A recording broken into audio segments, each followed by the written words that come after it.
Coin drop. Screen flash. The high score. Boss laugh.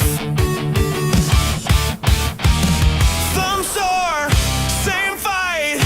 Lost track of the time all night. Snacks gone, eyes red. Still shouting one more instead. Distracted gamers, press start. Button mashing from the heart. Round one, game on. We get hit, go harder. Distracted gamers, press start.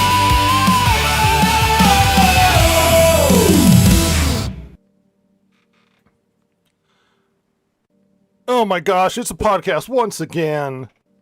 Welcome back, everybody, valued audience members and future subscribers. Today, we are discussing the absolutely historic cinematic milestone, The Mandalorian Grogu, now officially redefining what it means to experience storytelling at scale in theaters worldwide. I'm not even exaggerating. I think this movie changed my DNA.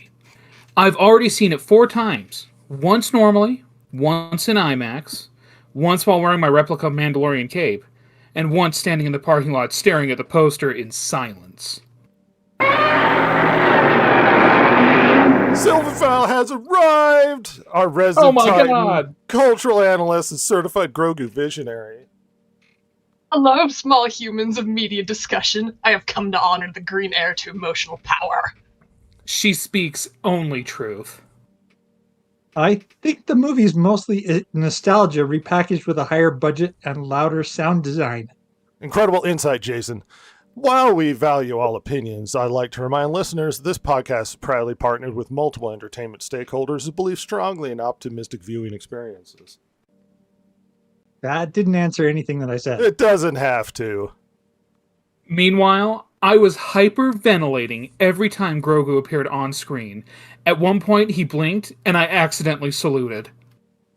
That's not how breathing works. It is in the Mandalorian universe. The helmet man moves like a man who owned 5 parking lots and no regrets. Exactly. That's Aura. That's just walking.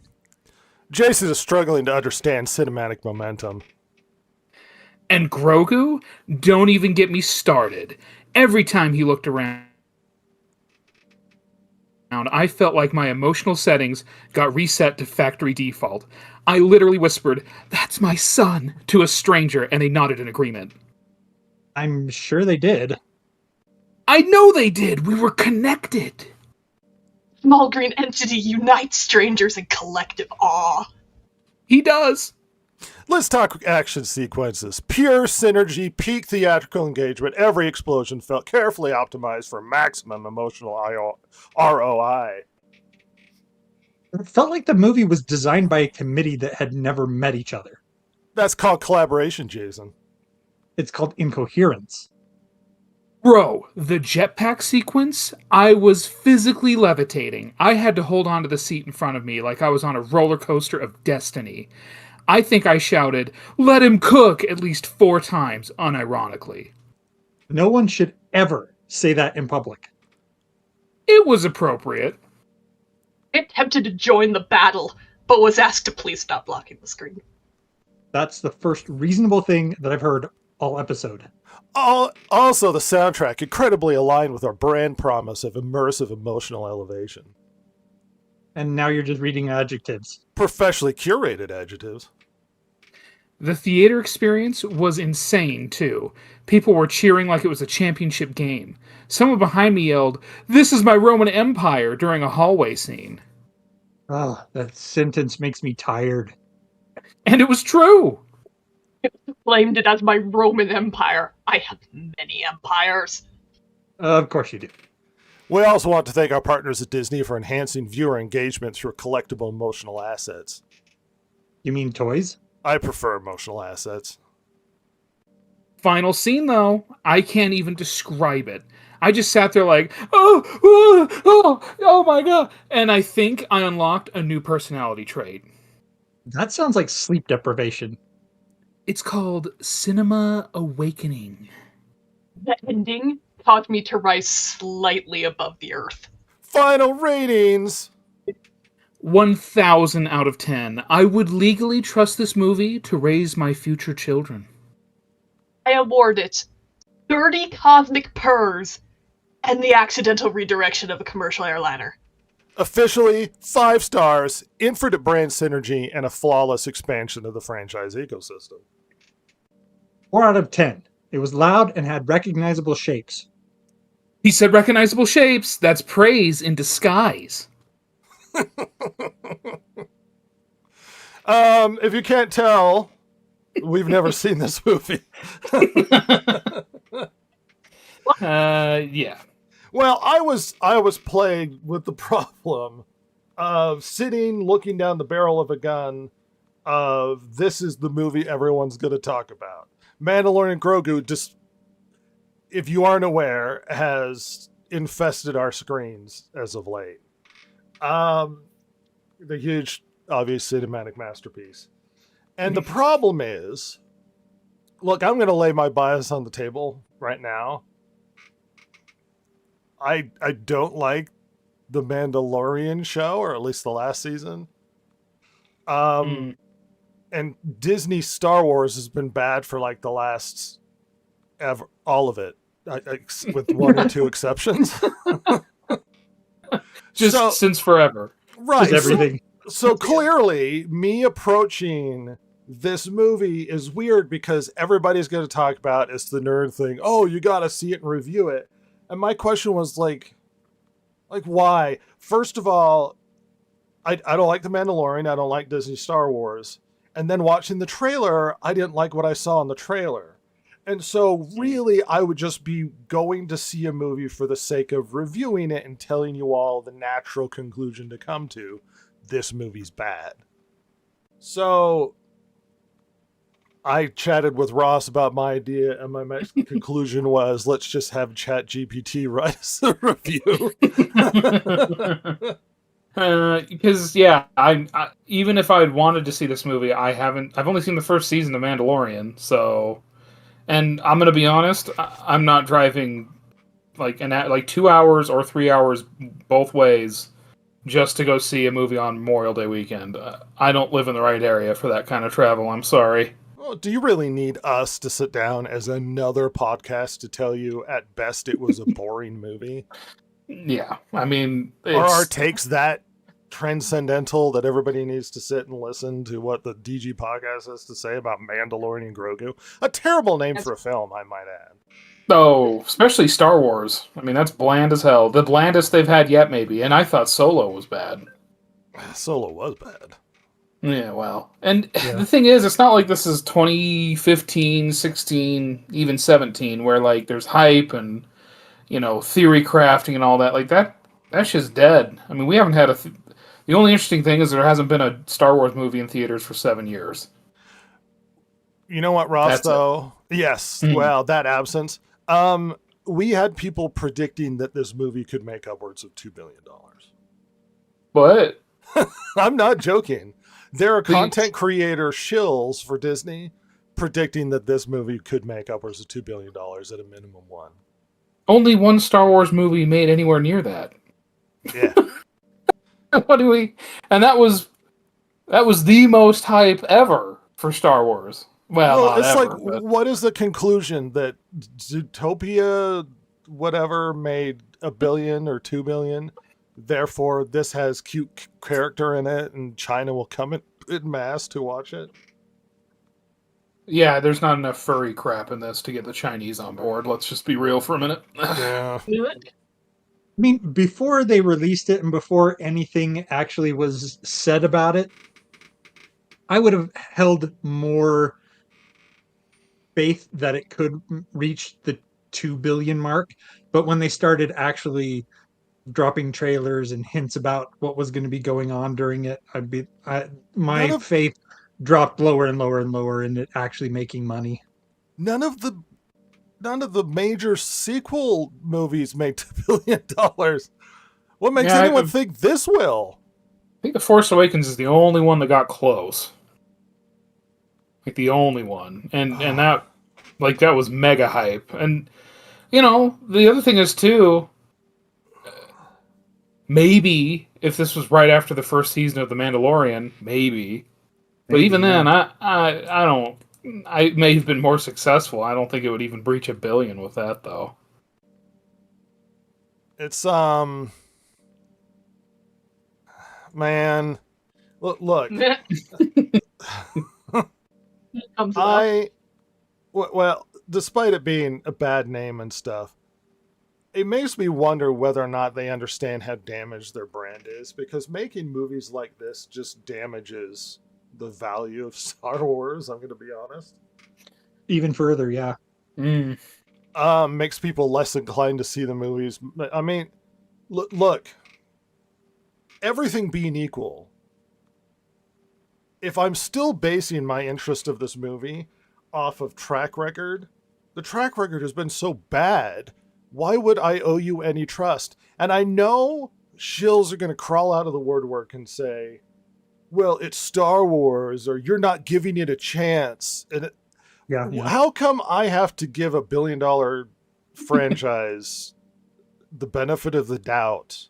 Especially when all previous indicators of everything produced by Disney Star Wars has by and large, like 99%, been abysmally terrible.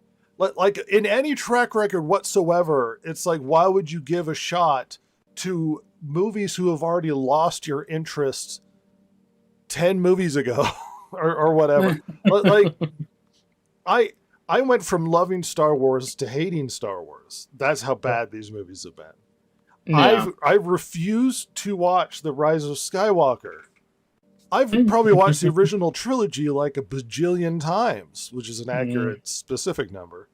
It is scientific, and yet on the original trilogy there, and yet the knee-jerk reaction of people, it's like, well, you don't know, it could be good. The fact that you're not giving it a chance, you're not being fair and giving this movie a chance and going to go see it, and it's like, why do I owe them anything, first of all?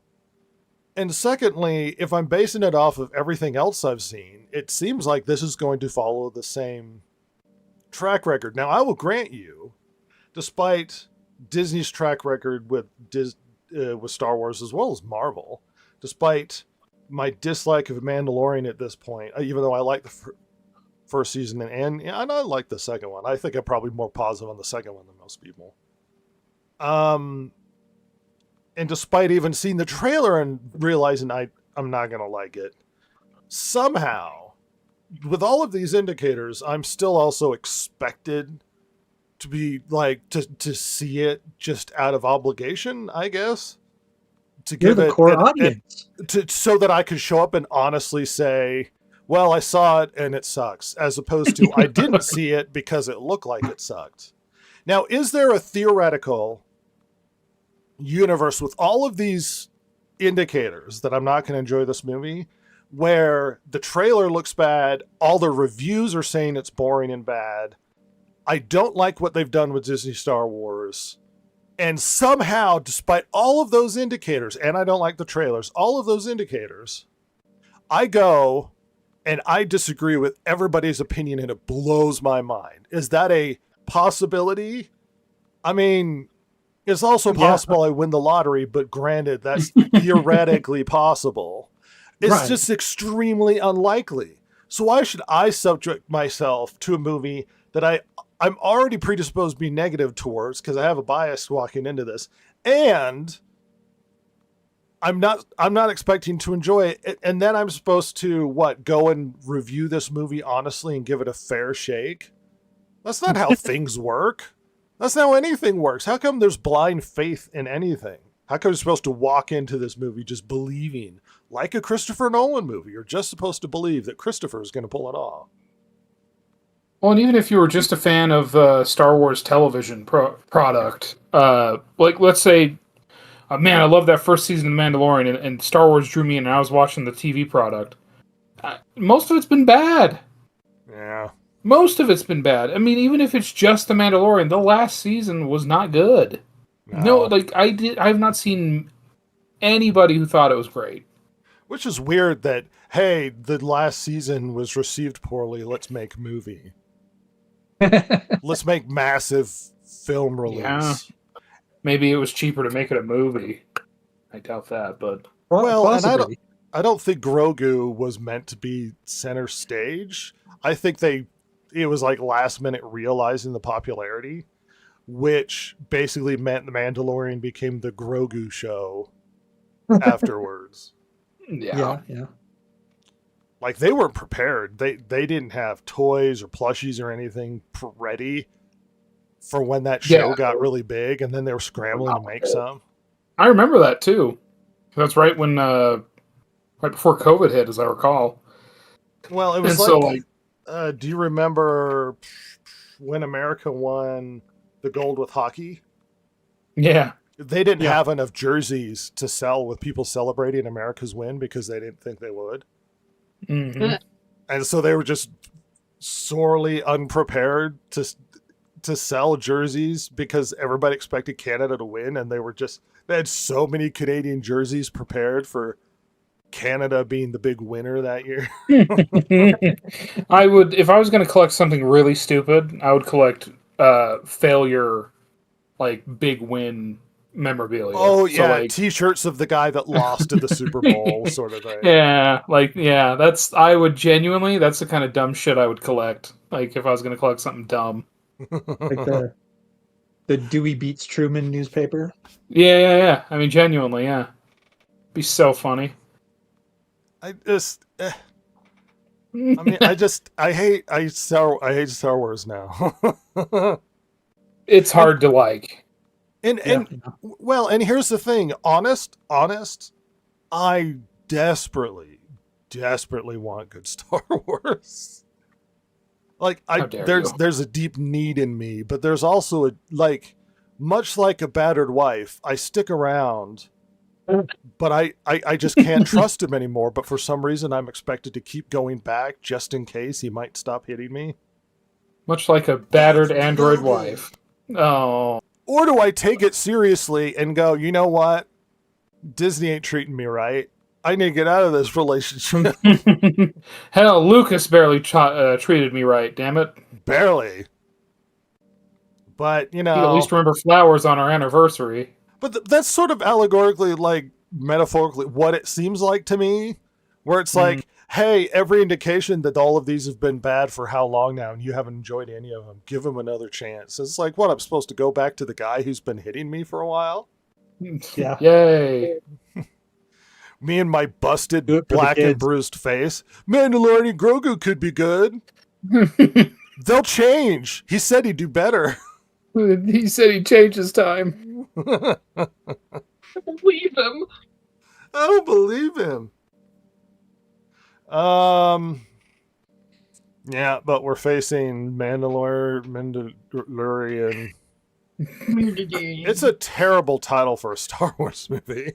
Mambapoobly and Grumblissney. I don't know. Apparently, it's We got- full of just random, horrible Star Wars names. Got Mango and Grumbus. Oh yeah, just a bunch of glup shittos walking around. Yeah. The Galaxy Diminished Star Wars returns to the box office as a mid-tier franchise. Yeah, the consensus seems to be, at best, it's kind of boring and dull, which is Ugh. the worst case scenario, because you That's want rough. it to either be people emboldened and impassioned about being really into it or even hate it, but being bored is like the worst in the middle. Pretty bad. Hate means that you're going to get like hate watching and you're going to get people that are actually talking about it. This is just like meh, and then they move on. If people like it, they're going to rave about it. But again, with the hate, they're still going to rave about it, just in the opposite direction. With this, it's just like it's boring, and then they move on. Well, it's gonna do well in the box office, right?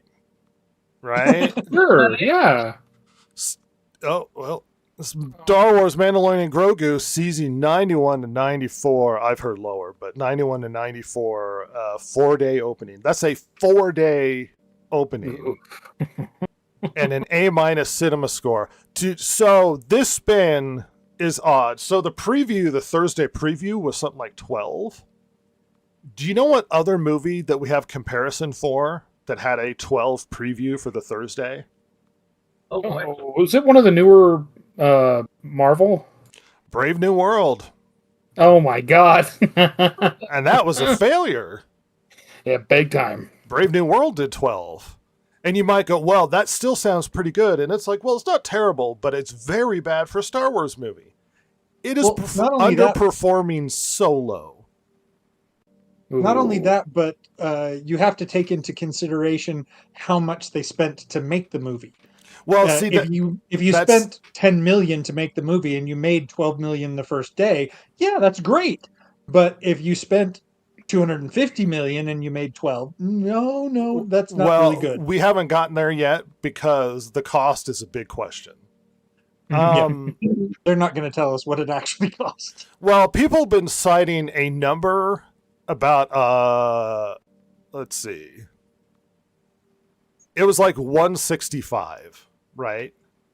But the problem with that number of the cost is they're basing it off of basically what they're getting tax credits for in California, which people quickly pointed out. This is only what they're getting tax credit for, not everything that the movie costs, just what they're getting tax credits for. And what they're getting tax credits for is about 165 million, which means that there's a lot of costs on top of that that's not being listed. They're not getting tax credits for. Yep. On top of that, we don't even know the marketing budget because the marketing has been everywhere. Everywhere. So if you add on to it the marketing budget, then you have to go, oh, okay. Well, how much theoretically should this movie need to make? Because we could be pushing 200-300 million for the cost, which means the movie would have to make 600 to break even. Oh. I don't know. And suddenly, it doesn't look like, oh, this is such a banger that everybody's making it out to be. The critic scores are sitting around 60 to 61% on Rotten Tomatoes. Oh, here's the part of the article I was going to point out. Disney has publicly cited 166 million cost figure for Mandalorian and Grogu, but Valiant Renegade's breakdown argues that the number may only reflect California qualified expenditures, which are the costs tied to the state's tax credit program, not the first full cost of the movie. In other words, that figure may cover eligible below-the-line spending like crew sets, costumes, production work, while excluding major above-the-line costs such as writers, producers, directors, principal cast, and other talent expenses. That would mean names like Jon Favreau, Dave Filoni, Kathleen Kennedy, Pedro Pascal, Sigourney Weaver may not be fully reflected in the reported figure. Adding marketing that could run another 120 million to 150, and the break-even math starts to push closer to the 600 million range. Yikes. And just because it was like the Disney Plus, which is a fair point, doesn't mean it's going to create box office buzz. And it seems to be underperforming the expectation, because the hope was it was going to be above 100 million, and it doesn't look like it's going to get out of 100 million for the opening weekend. The 4-day opening Damn. weekend. Uh-oh. Yeah, because I looked it up, and because it's tracking, like, I thought it was tracking about what Solo was, but Solo did also released on Memorial Day weekend, and it did manage to crack 100. It did. So, yeah. Uh-oh. I mean, not to be a Debbie Downer for those who might love Mandalorian and Grogu, because great, you got a movie that seems to be poorly received by everybody else, but you got a movie you could enjoy, so congratulations. Yeah, if you like the movie, whatever, enjoy, but I don't think long-term this is good for Disney Star Wars. Well, you can't have a failure like this with the first outing for Star Wars in 7 years. Like, you can't do that. And I know Silver is a massive shill for Grogu, that she squeals when Grogu's on screen, much like her brain damage from kittens. I'm sorry. Yeah. And the thing is, like, they've spent how many hundreds of millions on the TV shows? Like, what's that gotten them? Nobody seems to care. Like, when you release something, what does this mean for the Ryan Gosling movie that's supposedly in production? Like, See, that's a good question. I don't think people are crawling down the woodwork to see that movie. I think if they do see it, it's because Ryan Gosling, not Star Wars. Yeah. yeah, it is a Star Wars movie I might actually go see in theaters. I mean, we'll see once trailers are starting to release, but yeah, I mean, how much did Andor cost? The one that is maybe creatively the best, but A lot. possibly viewed the least? Wasn't Yeah, it like a lot. 600 million? Yeah. I mean, my God, what are we doing? Ugh. Spending too much on movies that aren't giving you your return. Yeah. Disney is real lucky those first few movies they released made money, because my God, that maybe they paid off what they paid to old George. Well, they were riding But- reputation.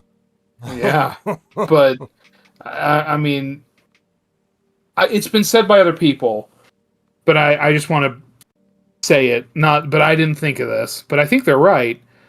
I mean, would they have been better off to just not release anything? Just Disney owns the trademark and just, hey, it's the 20th anniversary of whatever. It's in theaters. Go see it. And look, toys and lunchboxes and look, it's the 50th anniversary DVD set or Blu-ray, or you know what I mean? Like, just do that shit over and over again. Well, Galaxy's Edge was all sequel trilogy stuff.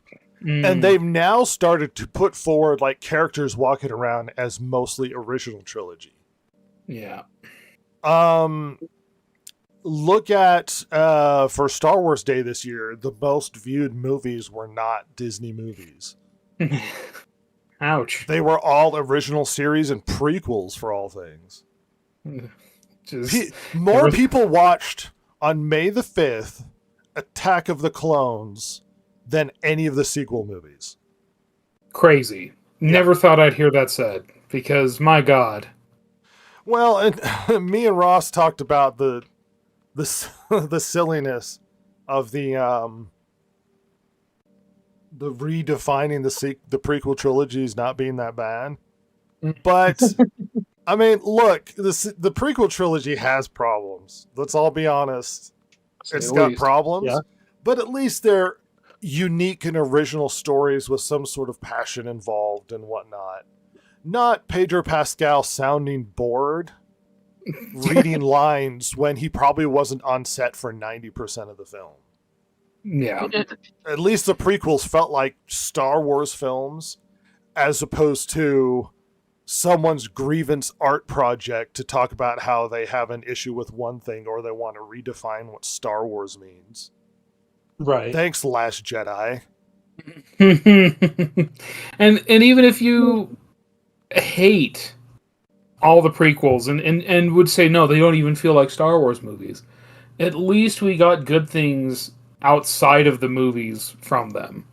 You know, like, I don't think KOTOR would exist without the prequels. I really don't. Not without a No. a shot in the arm of the brain. Yeah. Like, yeah, they were making Star Wars games in the 90s before the prequels came out, but I don't know that KOTOR would have been made. Maybe. Can you But imagine they try and adapt KOTOR today? Well, because somebody else brought this up, not me. I'm not this smart. Well, what else do they have now? Because they've shot the extended universe in the back of the head, technically, but you can always go in there and raid Scoop that the brains that back grave. into the skull. Yeah, just grave rob it. Like, they've completely, and I'm going to be crass here, they've completely fucked over anything dealing around from just after the prequels to, the end of the Empire and after, however many years after. Like, that whole era is completely borked. Do you remember when Kathleen Kennedy said that unlike Marvel, they don't have a breadth of like books and comics and content to pull from? And it was like, but you did decades of it and you Like, burned them all. So much content. video games, books, comics. I mean, literally so much. And they ended up they still, even though she said that, they still ended up aping that crap. Yeah. And Yep. so what do they have left? Well, they could go back to the old Republic. And It could. can I give my, this is a take that I haven't heard, Uh-huh. but I'm going to be honest with you. Maybe the hardcore fans would care. Like I'm not that I'd consider myself a hardcore fan, but like I was. people like on this panel, they know the difference between the old Republic and then like the Imperial or High Republic. You know what I mean? Like they know the difference of that stuff. Sure. Yeah. Your average moviegoer doesn't they can't fucking tell. No. As far as they're Are you- concerned, this happens after Rey. Yes, they're not gonna know. No. And especially, like, I'm gonna be mean here for a minute, especially when you had the old Republic, the MMO, who made Republic troopers just look like fucking clone troopers. Yeah. So are we gonna keep that? Yeah. Because they didn't want to dress them in the hilarious, KOTOR uniforms that the Republic troopers had. Bright red and yellow uniforms, like court jesters.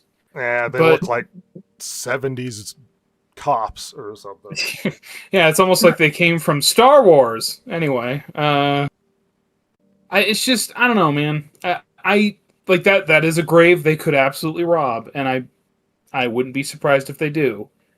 I think that would be a shockingly bad idea. Number one, who in Hollywood right this fucking second could write the old Republic? Nobody. Because here's the thing. Nobody. Star Wars, as we grew up with, the prequels, the original movies, blah, blah, blah, very black and white.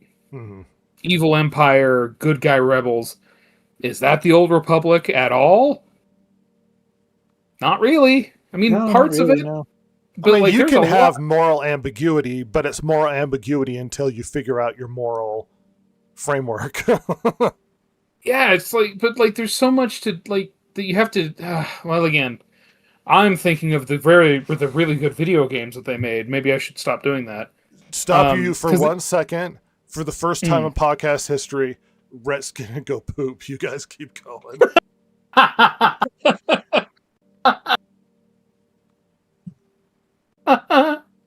Beautiful. I don't know, man. Because the thing is, if they, should we keep going? Well, so one of the problems that we have here is that you can't do anything more in the current era because it's been tainted. Oh, You absolutely. have to go one way or the other. You have to either go back in time, and this would only apply to people who know enough about Star Wars from the High Republic, Old Republic, all that stuff. They would have to have that. Otherwise, you're doing too much lifting with a movie. You're expecting somebody to immerse themselves and be able to write that. And then Yeah. going in the opposite direction, you could do something like 100 years after, what is it? Dang it. Like Rey. ABY? What was that? Like ABY? Like 100 years ABY? Yeah, I was trying to First Order. That's what I was trying to remember. Oh. What it was called. Right, so it'd be like, sorry, I'm going to get Star Wars nerdy, like 120 ABY or whatever. Yeah, 140. you'd have Yeah. to go in the other direction. Like I said, everything right now has been poisoned to the point where nobody would trust you to do another movie after Rise of Skywalker. They with should do the Yuuzhan Vong Wars, something nice and lighthearted. Yeah, but you'd have to bring back Han, Leia, Luke. Oh, no, they're dead. Yeah, And the thing is, for how Hollywood wants to write, if they did go back to the Old Republic, it would just be like the Sith would just be stormtroopers in shiny armor, yeah. and like they wouldn't have the cojones, the smarts, anything to write the old, like anything in the Old Republic very well. I mean, you could do Mandalore War. That'd be Yeah. cool. With They won't Darth do that. Revan, And if they did, it would Rise just of be Darth stupid. Revan and stuff. Yeah. But again, we run into the same problem that we were talking about before, where the only people who would be interested wouldn't be like the general population. It would only be the diehard Star Wars nerds. Yeah, which wouldn't be a problem if we were writing a, man, Star Wars always hitting. They're doing something different, but I'll go. But we're not writing that, are we? We're writing, Right. God damn, I'm sick of these shitty ass Star Wars products. Like that's Yeah. what we're writing. And the or only just people that apathy. the only people you could trust to write that movie would be like the people who worked on the story for KOTOR or the Old Yeah. Republic. Yeah, and I don't know that they could Hollywood's not get gonna Chris do that. Avellone. No, and I don't think Disney as a corporation would accept Chris Avellone into their ranks at all. I mean, I'm just gonna like he's been canceled. Like it's a whole thing with him. Yep. I don't know. Star Wars is. I mean, it should have been such an easy thing, It should or have at been a least layup. yes. And I guess it was initially. I mean, how much did The Force Awakens make? Damn near $2 billion.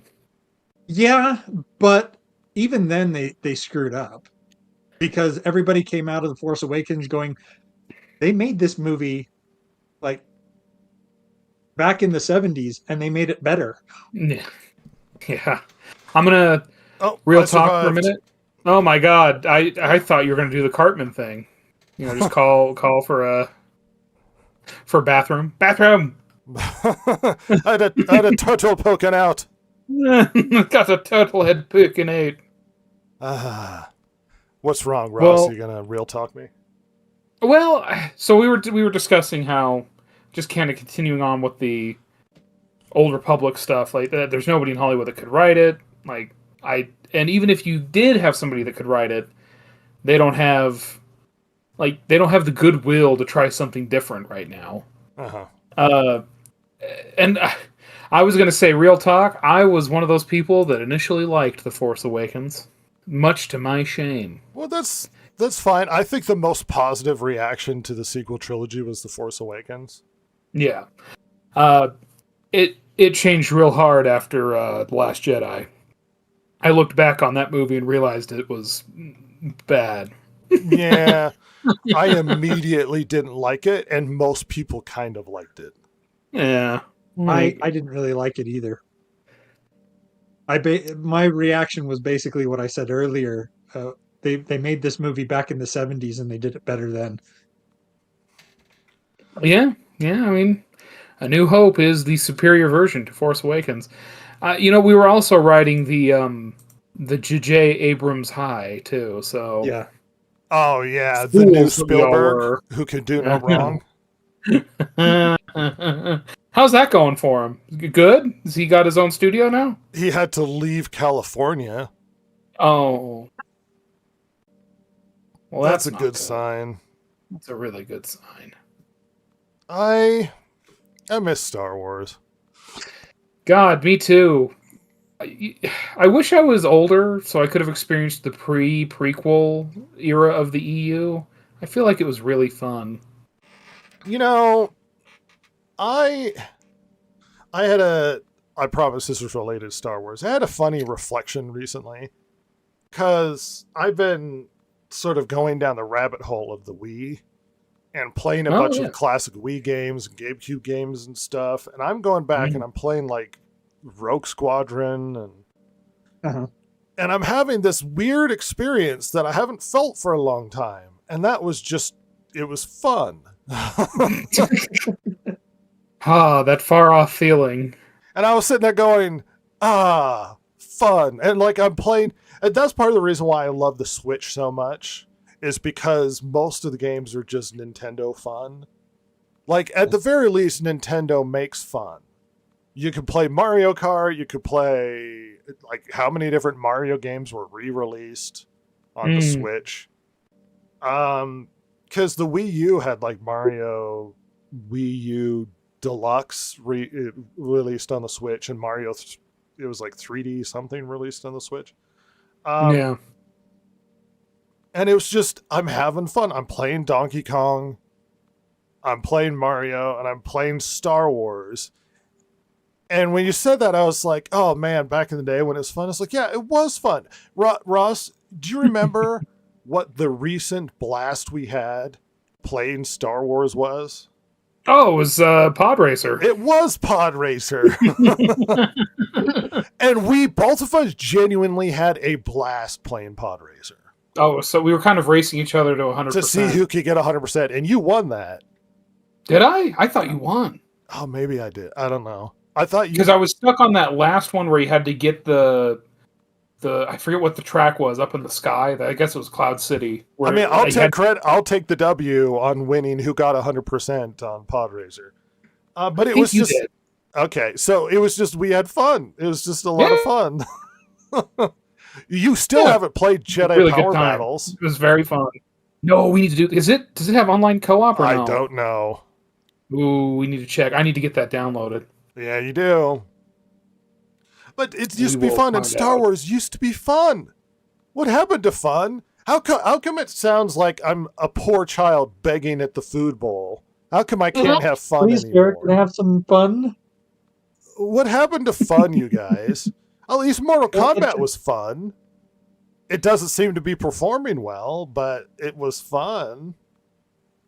Well, fun took a backseat to the message. The message. Well, that's why I'm so psyched for like the freaking Street Fighter, and it's like, yeah, Street Fighter looks like a lot of fun. Well, what about Masters of the Universe? It's, so I've got to go watch a movie where the director talks about toxic masculinity. Yes.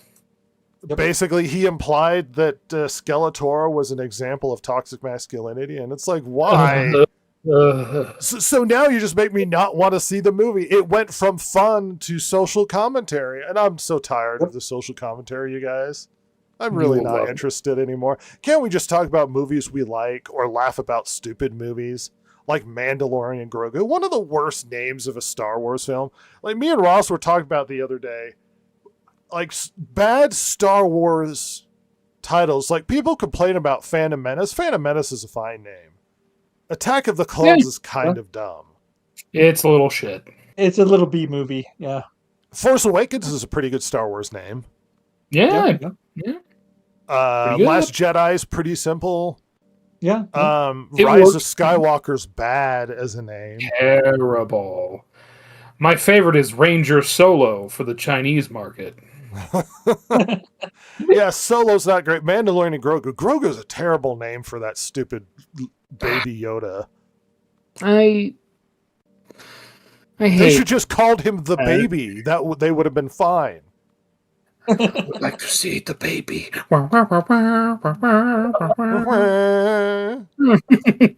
Silver, you're a massive fan of Mandalorian. You've seen all 3 seasons, unlike the rest of us. You have more of a educated opinion on this franchise. I didn't actually make it through the last season. Why? What was off-putting to you? You didn't enjoy yourself? How dare you? Well, they start pivoting away, and it's just like, all right, let's focus on this random girl that I don't remember her name. Bo-Katan? Yeah, and it was just like, something like that. What happened? But you were I remember you were a Baby Yoda show for a little while there. Yeah. Well, it also helps that I was like in that demographic. Say it was like before times. A girl. That and let's see, if that was COVID times, I was a junior in high school. Oh, my lord. Yeah. You girl. Yeah. I regret everything now. My nephew used to, when he was little, used to squeal when Baby Yoda came on screen. He's like, Baby Yoda! That's when you go, nerd! Well, that's when you bully your nieces and nephews for being a horrible nerd. It's morally correct. Remember when bullying used to be bad, and now it's like, oh, some of these people deserve it. We should have done it more. We've made a mistake. Just I know, double some people- down. Oh, that's why we bully Silver constantly. Yeah, she. I grew as a person. You know, you know how I elevate myself is by pushing you down. That's right. Because I don't have to grow or improve as a person. I just need to, by measure, make sure I'm much higher than you are. So I just have to keep you in check. Beautiful. I see. What? Is there something immoral about what I said? I mean, not directly, but maybe. Uh-huh. Oh, Star Wars. I was a Star Wars guy. I used to love it. And now we're facing the barrel of the gun of the Mandalorian. I mean, I could talk about stuff in the show, but I haven't seen it, so it's just me reflecting on other reviews. Yeah, whatever. And we are, though biased, we are being fair in the I haven't seen it, so I can't tell you personal reaction, but I can tell you what people are saying about it and how well it's performing in the box office, which doesn't seem to be good. And I thought to myself, well, that's not fun. Let's do a review where we're excessive shills and then have ChatGPT read it for us. Number one. This is the greatest film ever, you guys. My favorite line from Ross is, what was it? This film literally changed my DNA. Love it. And it did. That wasn't a lie. I'm mutating horribly. Please God help. He's got the ears to prove it, right? Yep, that's right. Oh, What was my favorite silver line from that? Because we did actually edit it a bit and curate it a little. My favorite silver line was the helmet man moves like a man who owns 5 parking lots and no regrets. Yeah. Oh yeah, with that, it was at that point that the AI was starting to fold in on itself and like really have problems. I feel nothing. I have no shame. Nah, for that, fuck it. The point was, we would be just as bad as doing that had we been serious, because we've not seen it. Yeah, the Plus, it's funny. The state of Star Wars at the moment.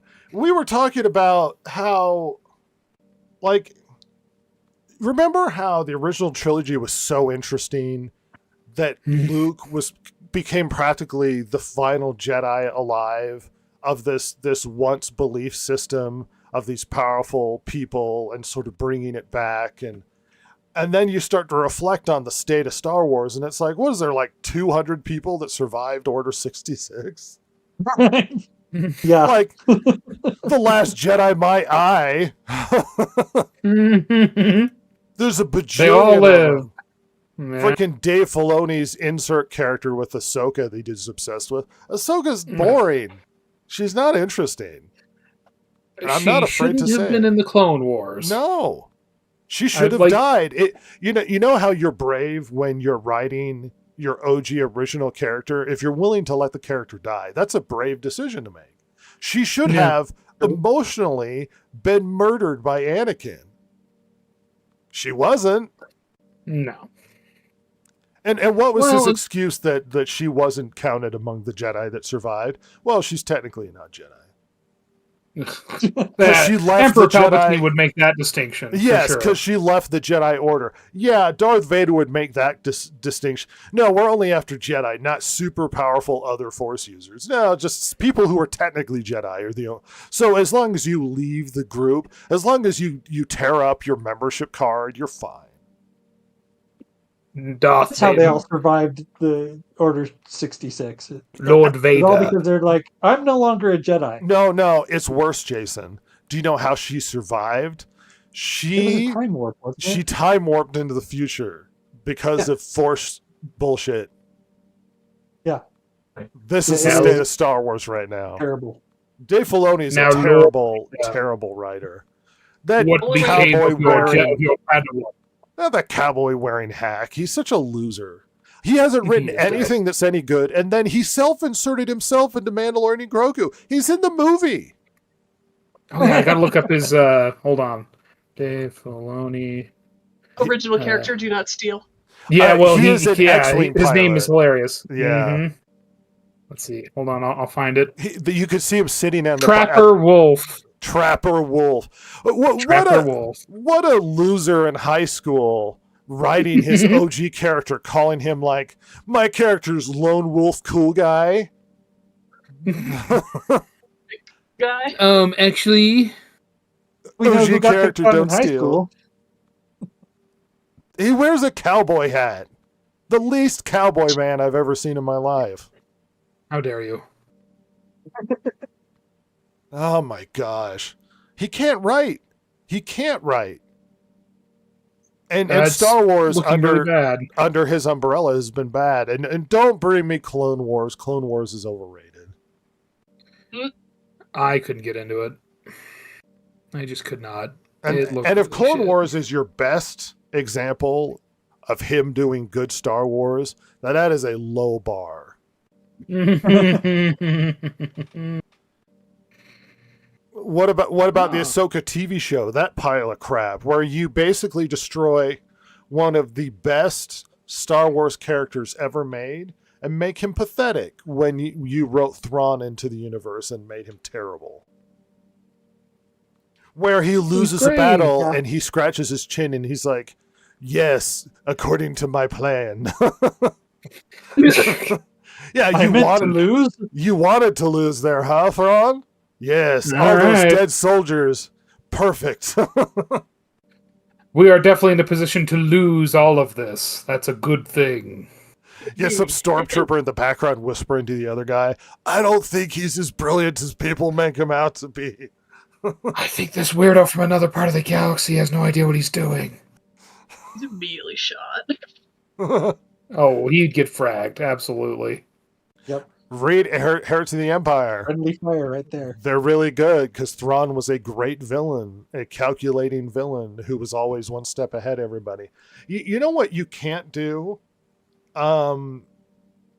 If you make your villain pathetic and a loser, it doesn't make beating them that much of a triumph.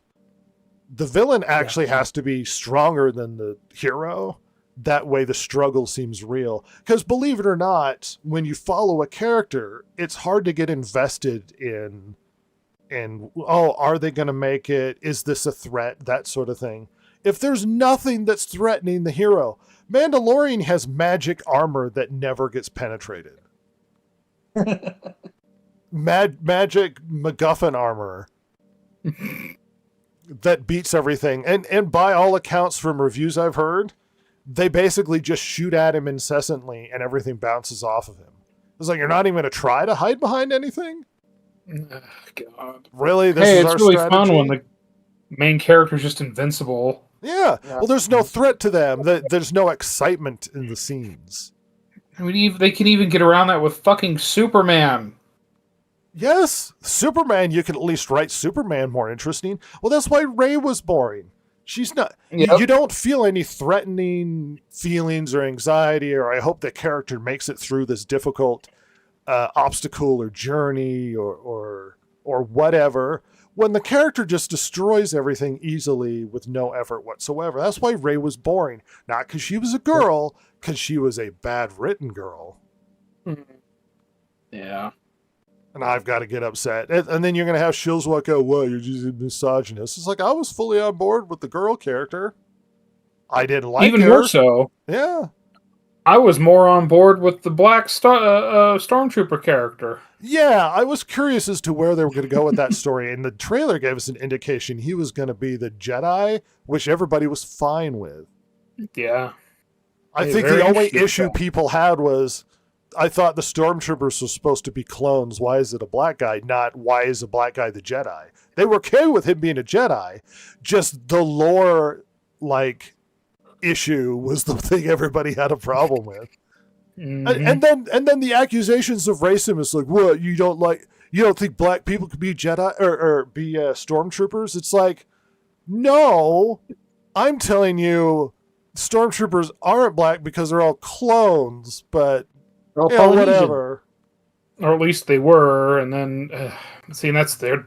God, we'll get into my problems with the prequels. So, Well, what's your problem, Ross? What's your...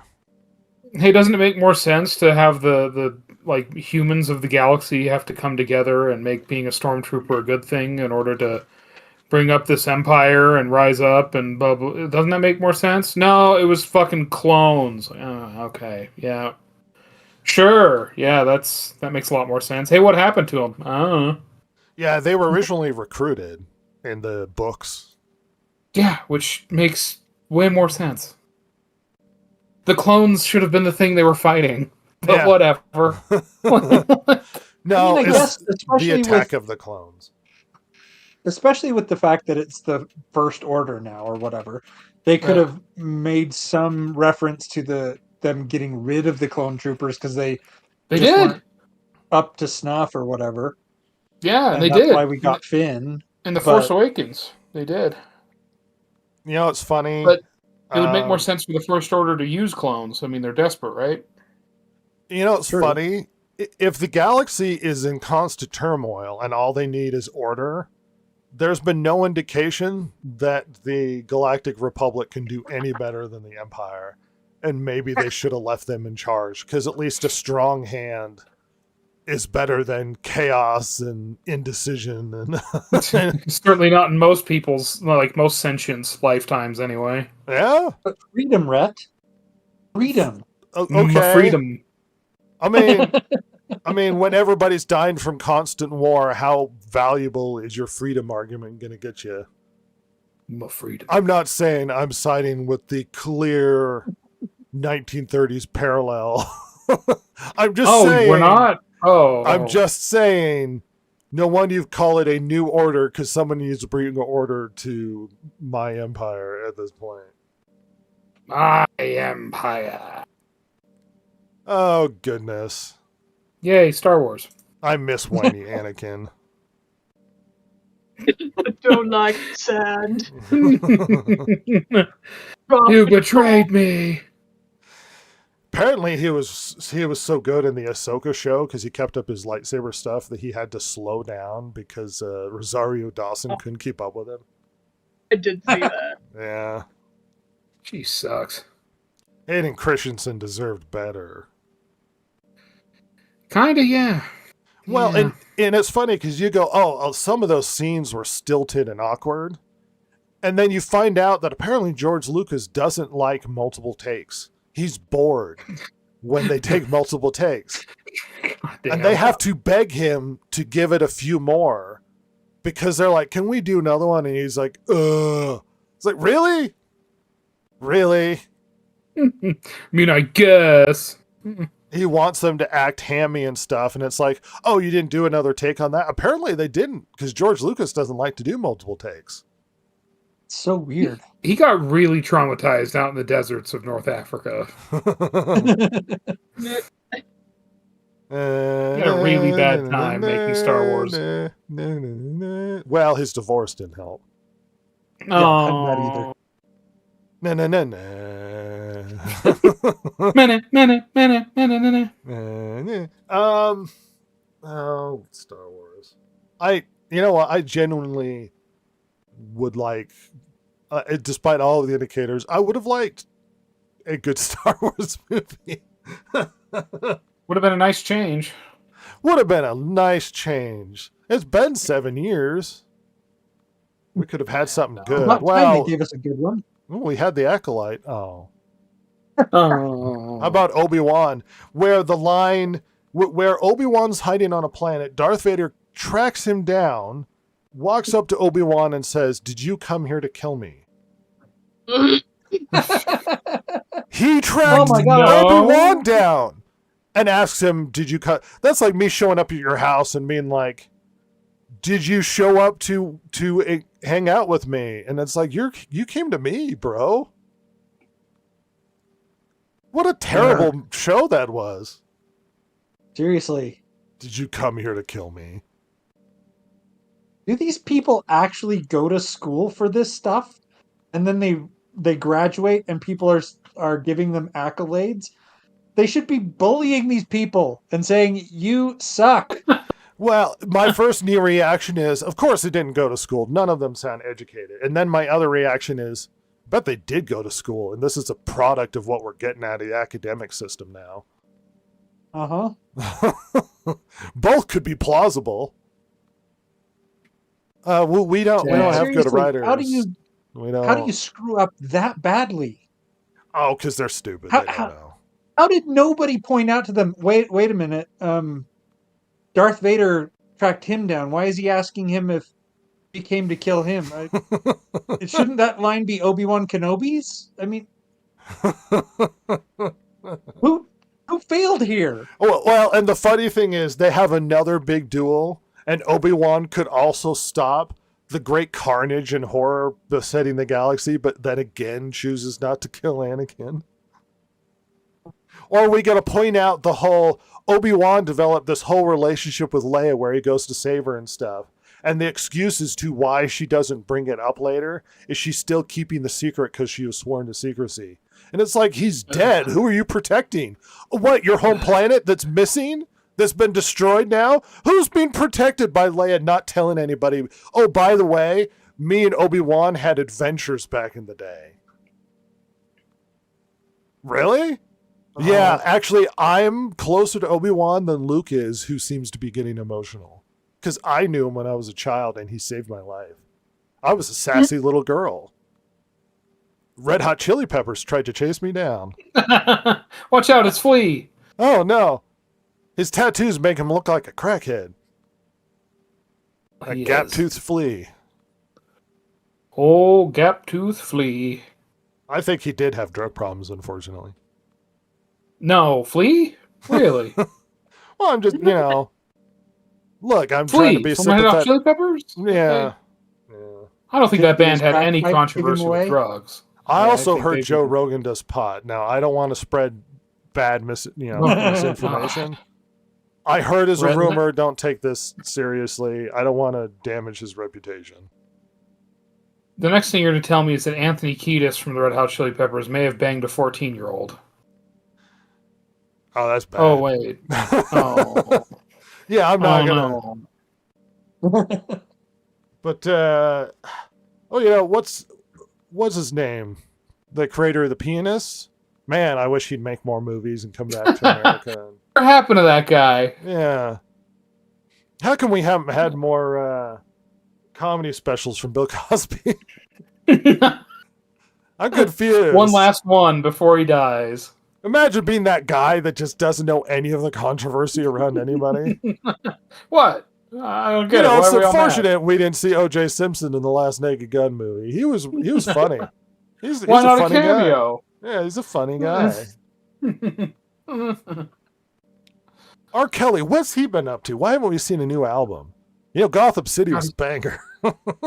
He had such beautiful music. Beautiful music.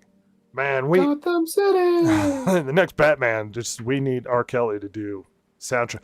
Oh, dude, not only should he releasing records in prison, but I want him to have a song on the soundtrack of some big movie release. That would be amazing.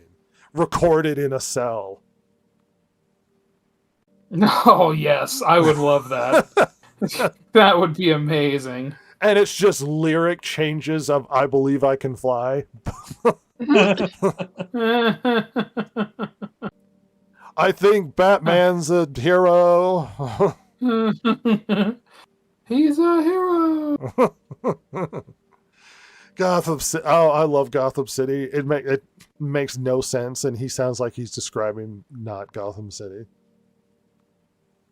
City of justice, city of love, city of peace for every one of us.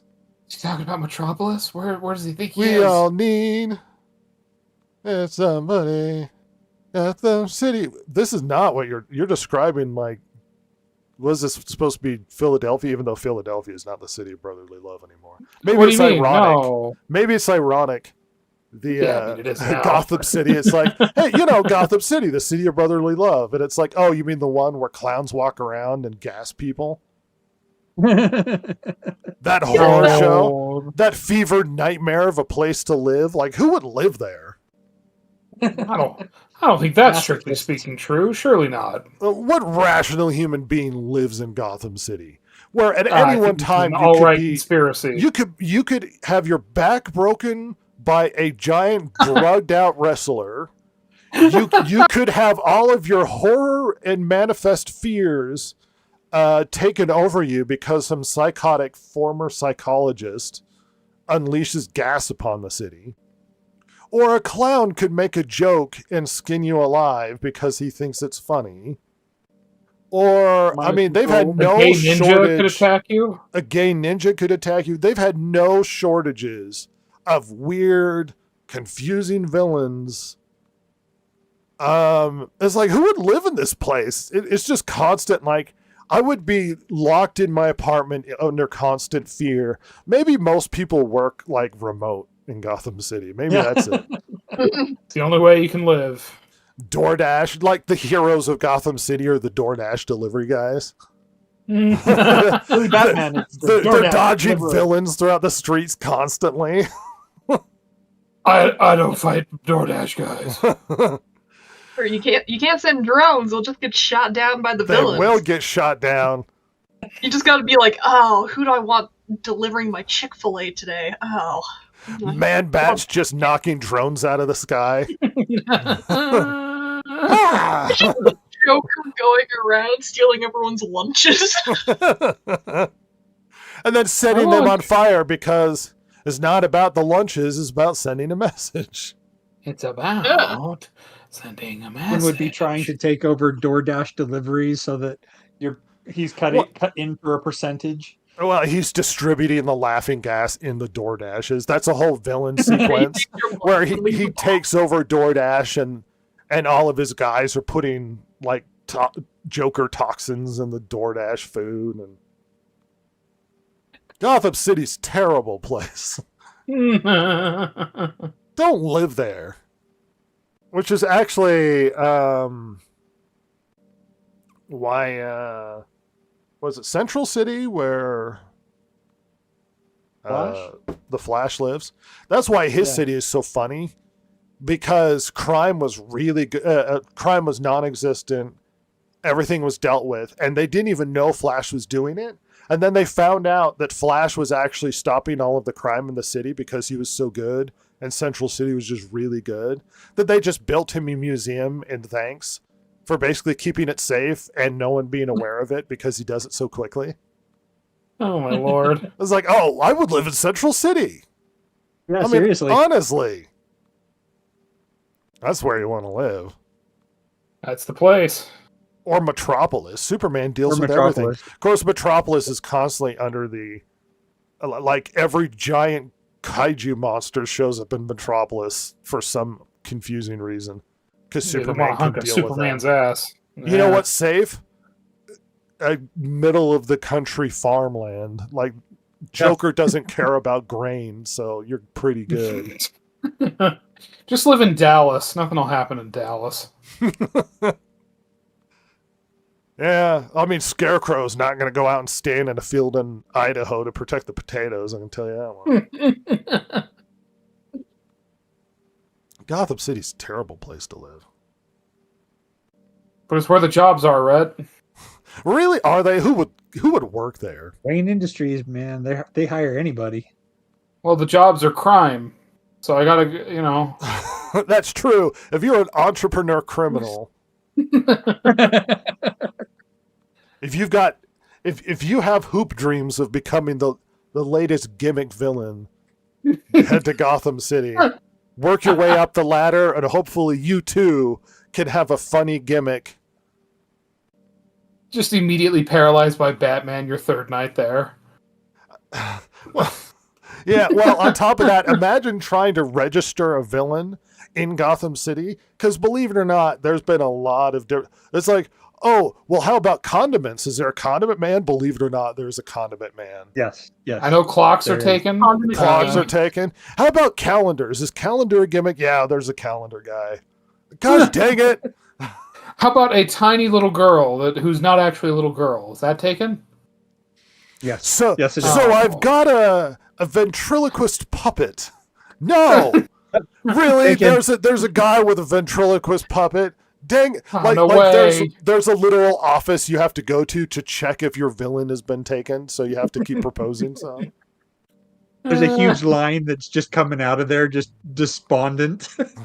Gosh dang it! And I was really good with boomerangs. Can I just be an Italian mobster? Oh, honey, he's dealt with them 10 years ago. He can't now. Too late. Like, oh. How about an Italian mobster, but then I have some sort of ability, or dude, you're like, you're going down the wrong tree there, champ. Well, I'm a lawyer. I could become the DA, and okay. What if I'm obsessed with flipping coins because I can't make decisions on my own? How about a cat? Is there a cat? Oh yeah, there's a. Damn it. Well, now, listen, I like experimenting. I was a big science kid. Now, what if I experiment on myself and become an alligator? Oh, it's taken? All right. Okay. Yeah, so I have this skin condition, and I'm really into Southern culture. No? Oh. I really love riddles. Remember in Suicide Squad where he's like, I'm beautiful. Oh, good lord. You already touched on the one of, man, really like Alice in Wonderland. Oh yeah, love it. Favorite thing. In fact, I have an affinity for the Mad Hatter. That's taken. Damn it. Silver's read really good Batman. Really good Batman. I want more Batman. Yes. I don't want more Batman. That whole sequence where Batman's trying to deal with the Mad Hatter is really good. Yeah. Oh, freaking Dark Knight. See, I gave you some of the best Batman comics because you wouldn't believe how good Batman can get, how good comics can get if you get good comics. I have a grievance, Ross, and I complained the other day. I've been looking for really good manga, just really, really good manga. And I kept seeing recommended a manga called Vagabond. So I finally tracked it down and I read it, right?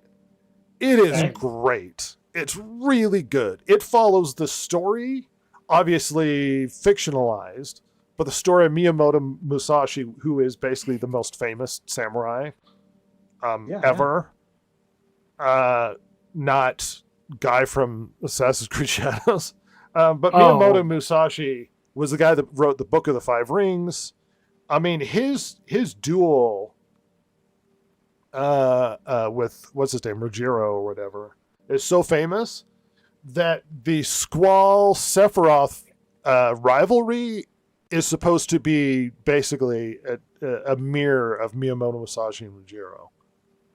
Like, that's literally because that guy had a long katana, much like Sephiroth did, and is it Kojiro? It's Kojiro, I think. Anyway, most famous samurai ever, most famous samurai duel to ever exist that Miyamoto Musashi was involved in. And I read Vagabond, and it's about his life, and it's great, and it's been going since 1998. And there's like 300 some odd chapters. It's really good. So I finally get to the last chapter it's available, and I was like, okay, great. Like, he finally gets to the city. He's going to interact with Kojiro. Like, we might finally get the progression to the final story of him having the duel with this guy and stuff. And I look up, when does the next chapter come out? Oh, it hasn't been written since 2015. Oh, no. He got George R.R. Martin. He got Germed. Yeah, I'm never going to get, like, it's funny. Apparently a few years ago, he said that we might be seeing new stuff in the foreseeable future, but then we haven't heard anything. So, in a way, I believe his name is. It's like, oh yeah, I think we're just going to accept the fact that we're just never going to get finished this story, despite the fact he's so close to having the final duel with, like, really? Like, this is where we're going to end. It's so frustrating to have such a good manga end with, like, it's not done yet, by the way. Damn it. Yeah, he hasn't written it since 2015. No! Do you know what he has written in the meantime? What? Apparently 2 series, one about basketball and another about cripples who play basketball. We're playing basketball. Okay. Apparently he's really into basketball, and apparently the cripple one is there in wheelchairs playing like wheelchair basketball, and it's apparently like heartbreaking because it goes over the accident and trying to overcome adversity and that sort of thing. But also it sounds like he's really into basketball.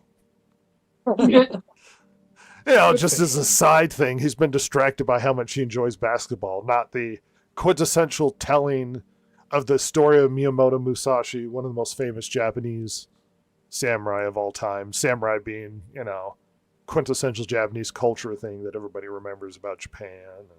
But no. Yeah, but that's old hat to the Japanese. Yeah, so. Guys in wheelchairs playing basketball. That's a priority. Look, I'm just bitter because he wrote a really good book, and I want more, and he hasn't done anything with it in like 10, 11 years. Sucks to suck. Yeah. Boy, does my face have egg on it. No, what a fool I was. I wasn't disappointed with my time. It's also really well drawn.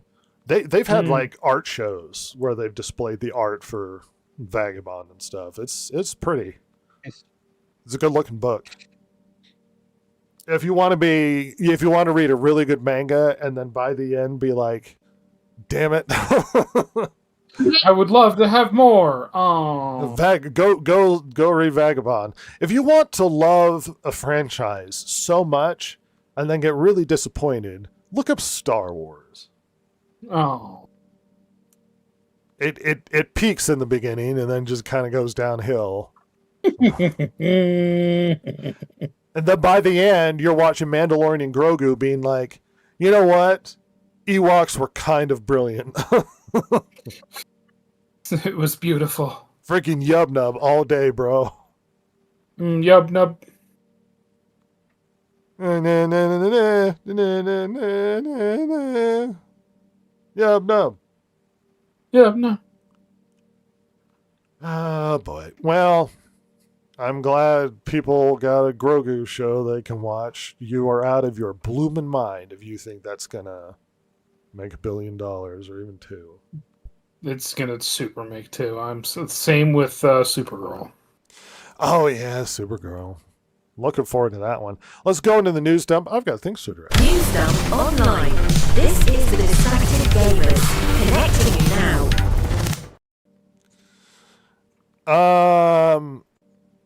Let me find this. We had we had comments, everybody. Yeah. So apparently, unsurprising, people really get pissed off when you criticize Christopher Nolan as well as apparently Interstellar. We rub people the wrong way. That's awesome. Yeah. One comment, this show makes me dumb. Apparently. Perfect. That's what I wanted. Yeah. The other comment, I watched a highly regarded movie about space that challenged my narrow-minded view of astrophysics and advanced science. Let's make a shitty video about it and fail to even make one valid point. Yeah. First of all, love it. It made me giggle. Second of all, your point doesn't make a valid point. It's a logical fallacy where all you do is criticize me and not make a point about what I said. But how dare you not like it? Yeah, well, all you do is resort to you're a narrow-minded doofus who doesn't understand advanced science. What are you, a Rick and Morty fan? Like what are we doing here? Is that even what the movie's about? We understand advanced science. That's not the point here. My criticism was it's less cool. Yeah. That it's not fun. That was my criticism, is we can't have Star Trek. Space is more horrible and colonizing space is going to be a lot less fun. Because you don't get Star Wars, Star Trek, you get the dangers of Interstellar. landing on a planet and then civilizations changing in a blink of an eye because of the physics Yeah, you involved get- with gravity and how it affects time. My You point get the Forever wasn't. War. My point was I didn't like it because it made it less fun. Here's another valid point. I accept fully that dinosaurs looked like birds and had feathers. I accept that's true. There's also the true fact, I would consider objectively speaking, it's dumber that they look like birds. Does that make Very me true. a narrow-minded simpleton that lacks the capacity to understand the complexity of what dinosaurs actually are, as opposed to my stupid view of what they used to be, where they were just giant lizards?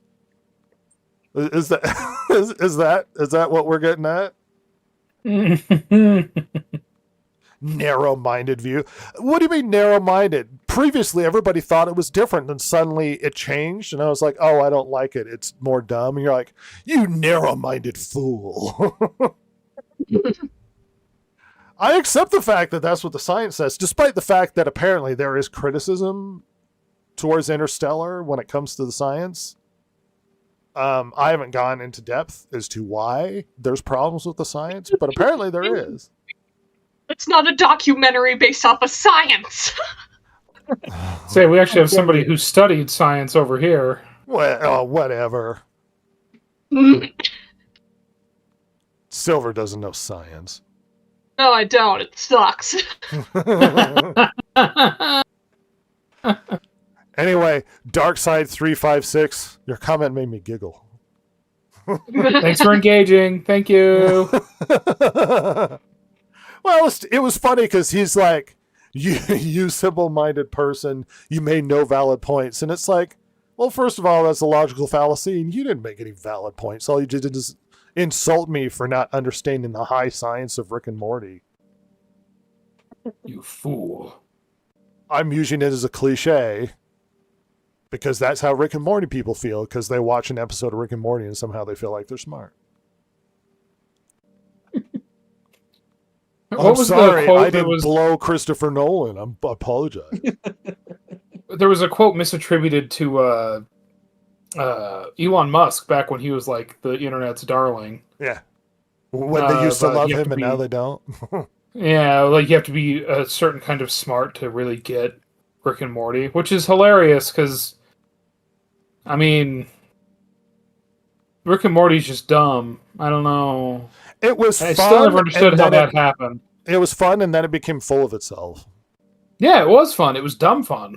Yeah. The whole Well- point it was that it was, I don't know, to me, was that it was Back to the Future but crass.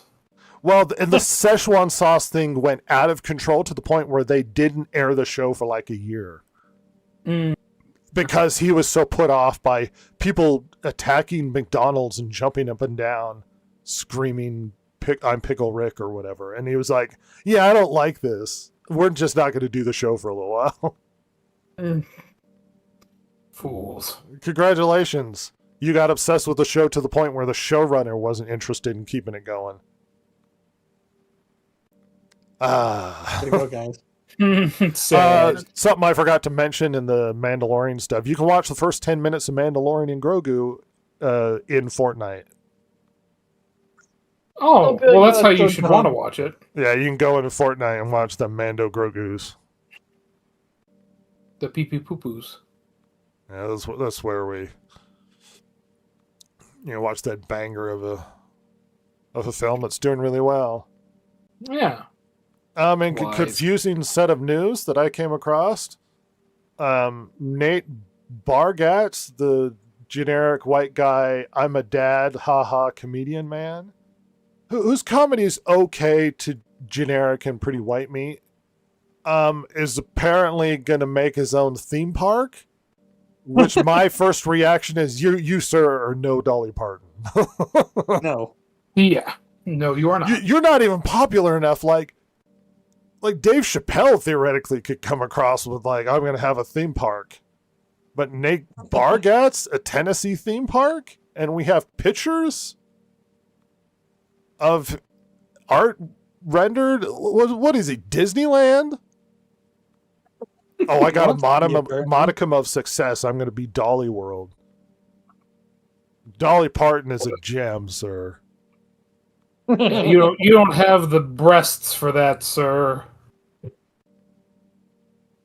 What's this? Disney blamed the Olympics for Disneyland Paris slump. Yes, it was the Olympics' fault.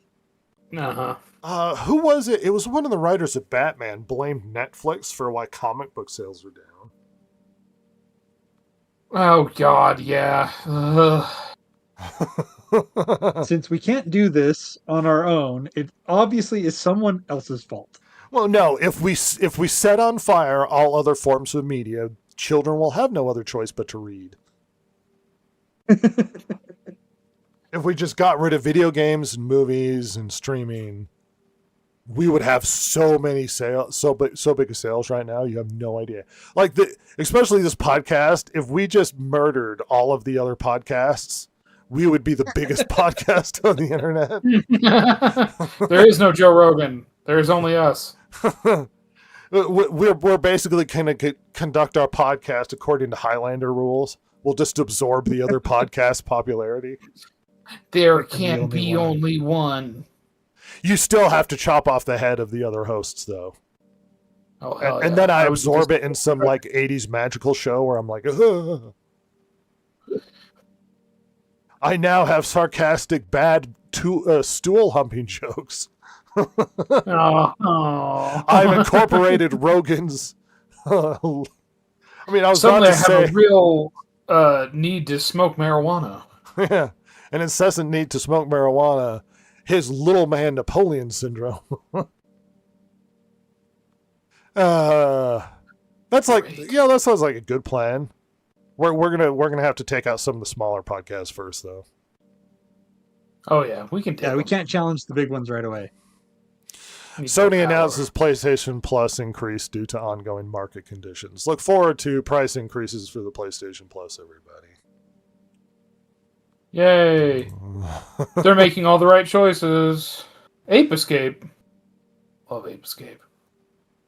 100 best PlayStation games of all time. They're trying to trick you to read another article on the IGN. No. I was hoping it came when I bought the new PlayStation Plus, but never mind. It might be on PlayStation Plus. I'm not aware, but Get better. all right, calm down. Freaking Ape Escape guy over here. That's right. So how's Bungie doing, Ross? Oh, I hear they're doing really well. You know, the Marathon just doing huge, record-breaking numbers. So glad. People are really happy about Destiny 2 and where it's going. I'm sure they have plans for 3. Oh. You know, so we talked about the sorry state of Bungie. And if you are a huge Bungie fan, you might be in horrible shock. Believe it or not, there was a time when Bungie was the man. Yeah, not that long ago. Yeah. What was it? The big three? It was Blizzard, Bungie, and Bethesda were just bangers of studios. Yeah, they couldn't be beat. And it looks like Bungie hasn't grown after Halo. Wow. So basically, they didn't own Halo, Microsoft did. And so Bungie left, and Microsoft retained Halo and made Halo Studios, which was called something else. 343 initially. Yeah. Yeah.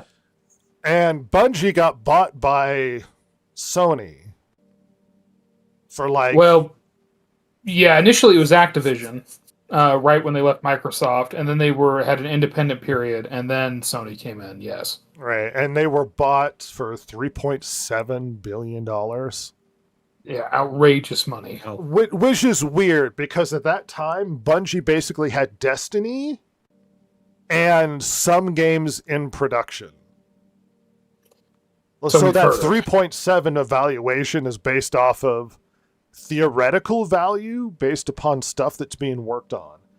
And Sony put Bungie in a position where they were going to be the model for live service games. I kid you not. Bungie was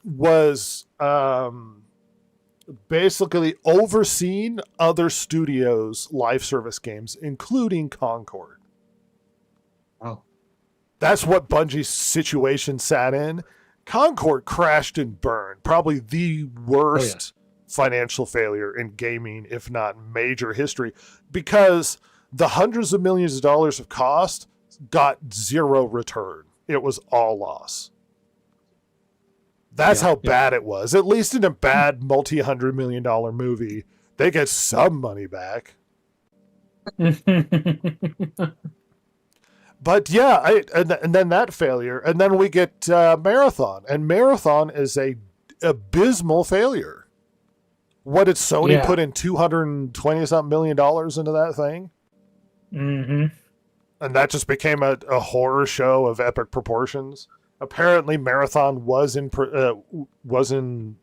production before Sony bought Bungie. Yeah, I think that was their big thing. And I've heard there was a bunch of other things being produced, like developed in really initial stages when Sony was buying them, but there's been no word on what those were. I don't think we ever will know. No studio, they put themselves into such a position that Marathon essentially had to succeed, or the studio basically crashes on itself. Yeah. Marathon had to succeed. Had to. All of their money and reputation was involved in Marathon's success, and it didn't work. I don't know what to tell you. Now, I wasn't a fan of Destiny, but Destiny seemed to be fairly well received. Did it do really well, the initial? The initial one, yeah. Yeah, it did really well. And Destiny 2 had big numbers, but there's, as we know, there's been a lot of controversy with 2 at various times. Right. And they've completely stopped support for Destiny 2. There will be no new updates. There'll be no new content. And apparently there was plans for more stuff, but they're just shelving Destiny 2 now. The way that I heard it was that there was one more update coming in June, right at the 1st of June. And then after that, they're basically taking everybody off of Destiny 2, moving them to other projects, except for a small team that's going to continue to make sure the servers are up. But this right here, with significant layoffs and all that stuff, leads me to believe that Destiny 2 might be going bye-bye. Yeah. Completely. So here's the thing. The word we have is that they're basically going to move on to support for Marathon. I don't know why they're keeping that piece of trash running, but they are. We must. So they're moving to support to Marathon, and the cult behind the scenes is actually the people are being pulled off of Destiny 2 and moving to Destiny 3, despite no indication of any plans for Destiny 3, no indication that it's being worked on in any way, and they're going to need a lot more employees if they're working on a Destiny 3, and they're laying off a huge amount of their staff. That doesn't sound like whatever the cope is actually this is Destiny is being sunsetted because it was its time, but we're probably going to see Destiny 3 for the release of PlayStation 6, and they're just going to be support Marathon. And Marathon, it had a rocky start, but it'll find its legs. And it's what weird cope is this? Seriously. We have no proof. These are literally comments I've been seeing of people talking about It's there is no Destiny 3. There's no Destiny 3. And Marathon, you better hope they do it. At best, they're getting 10,000 players. Yeah, that's not good for a live sports game. Really rough. I mean, as far as, because I know that's what Steam says. Right. Yeah. Especially for the cost alone. This sounds big money. This sounds like the end of Bungie is at hand. This is the word essentially that we're getting. If they're not working on Destiny 3, significant layoffs, barely supporting Marathon. This very much seems like a double down on a failure. You know what I mean? It's we can't move people off of Marathon and just say, you know, Marathon was a screw up. Let's go back. Destiny 2 actually was succeeding and getting us money. So let's move everything back to Destiny 2 and start work on Destiny 3. That would be righting the ship, you know, correcting course. But this seems more like a let's steer this into the reef and hope for the best. I mean, to be fair, Destiny 2 has been in decline, which is probably why they're cutting it. True, but Destiny still has I think Destiny still has more legs than Marathon ever will have. Well, that's true, but Marathon has 0 legs. Marathon was Right. born a stump. Oh. Marathon's mother drank alcohol heavily and My lord. had And did prenatal problems. Marathon should have been put down at birth. Anyway, Yeah. I'm in favor of pro-choice when it comes to video games.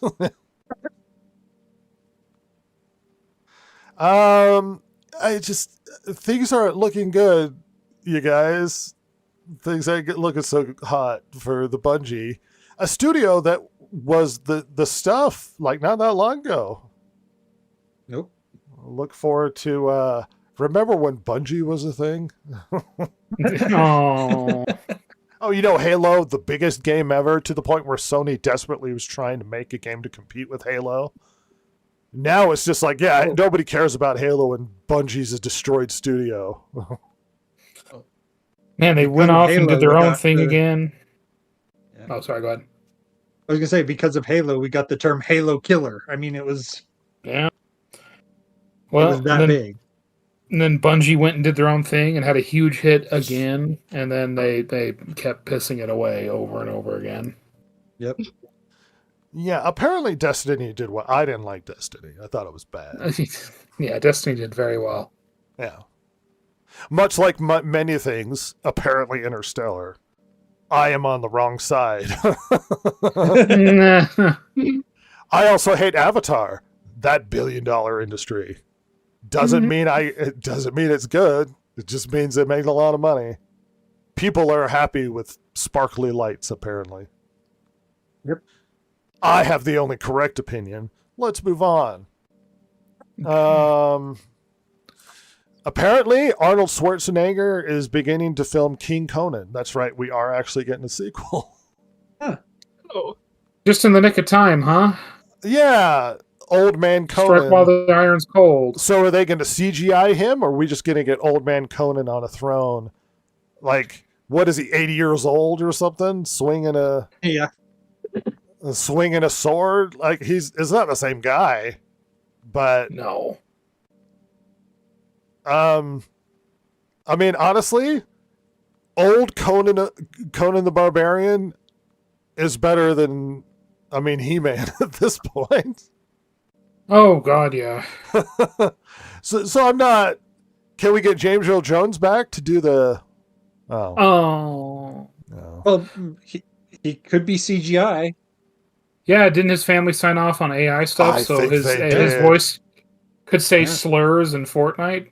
He could come back as a Snake Man. Snakeman. Just put his face on the snake face. Knowing CGI that. Hollywood, King Conan would mean that Conan is now an impotent ruler sitting on a throne, aging, and his daughter goes out and kicks butt. Don't give them ideas. Don't have James Earl to. That's what we're Jones. gonna do. James Earl Jones looks like the friendly old man his entire life. Like he just had old man face, which is why it's Yeah. weird in Conan when he has like the luxurious long black hair, and it's like that does not fit you, James Earl Jones. And then he has his like orgy party and turns into a snake and slithers away. Conan's great. He is. It is. I rewatched that movie not that long ago, and it's so good. It's the music really in good. it is especially Really good, yeah. amazing. It's really good. really. Conan is going to be supplanted by his warrior princess daughter that's black. That is going to happen. No, don't listen. We're not doing that. Damn it. And that's what's so funny. It's like, you know what they need to bring back? This franchise. It's like, what makes you think they're going to do a good job with that? Any franchise? Seriously.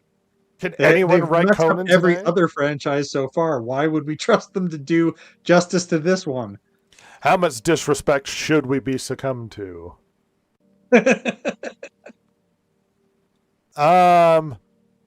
Speaking of out of nowhere diversity hire, it looks like Spartacus House of Azure is being canceled. That's right. The legacy of Spartacus continues on with brave gladiator black woman. Ugh. Beautiful. That's why I signed on for this one. I want to see. I want to see Spartacus take second fiddle to brave woman gladiator. Well, this happens after Spartacus's death. That somehow she carries on, and everyone's going to listen to this woman. My lord. No, yeah, I would have been more accepting of the black man instead of the black woman. Because at least then it's just like, oh, that makes sense. Hyper masculine gladiators would listen to him. Yeah, they would. He's like, we need to build on Spartacus's legacy and continue the revolution or whatever. By the way, Spartacus lost the war, and the Romans murdered him. Oh, yeah. super hard.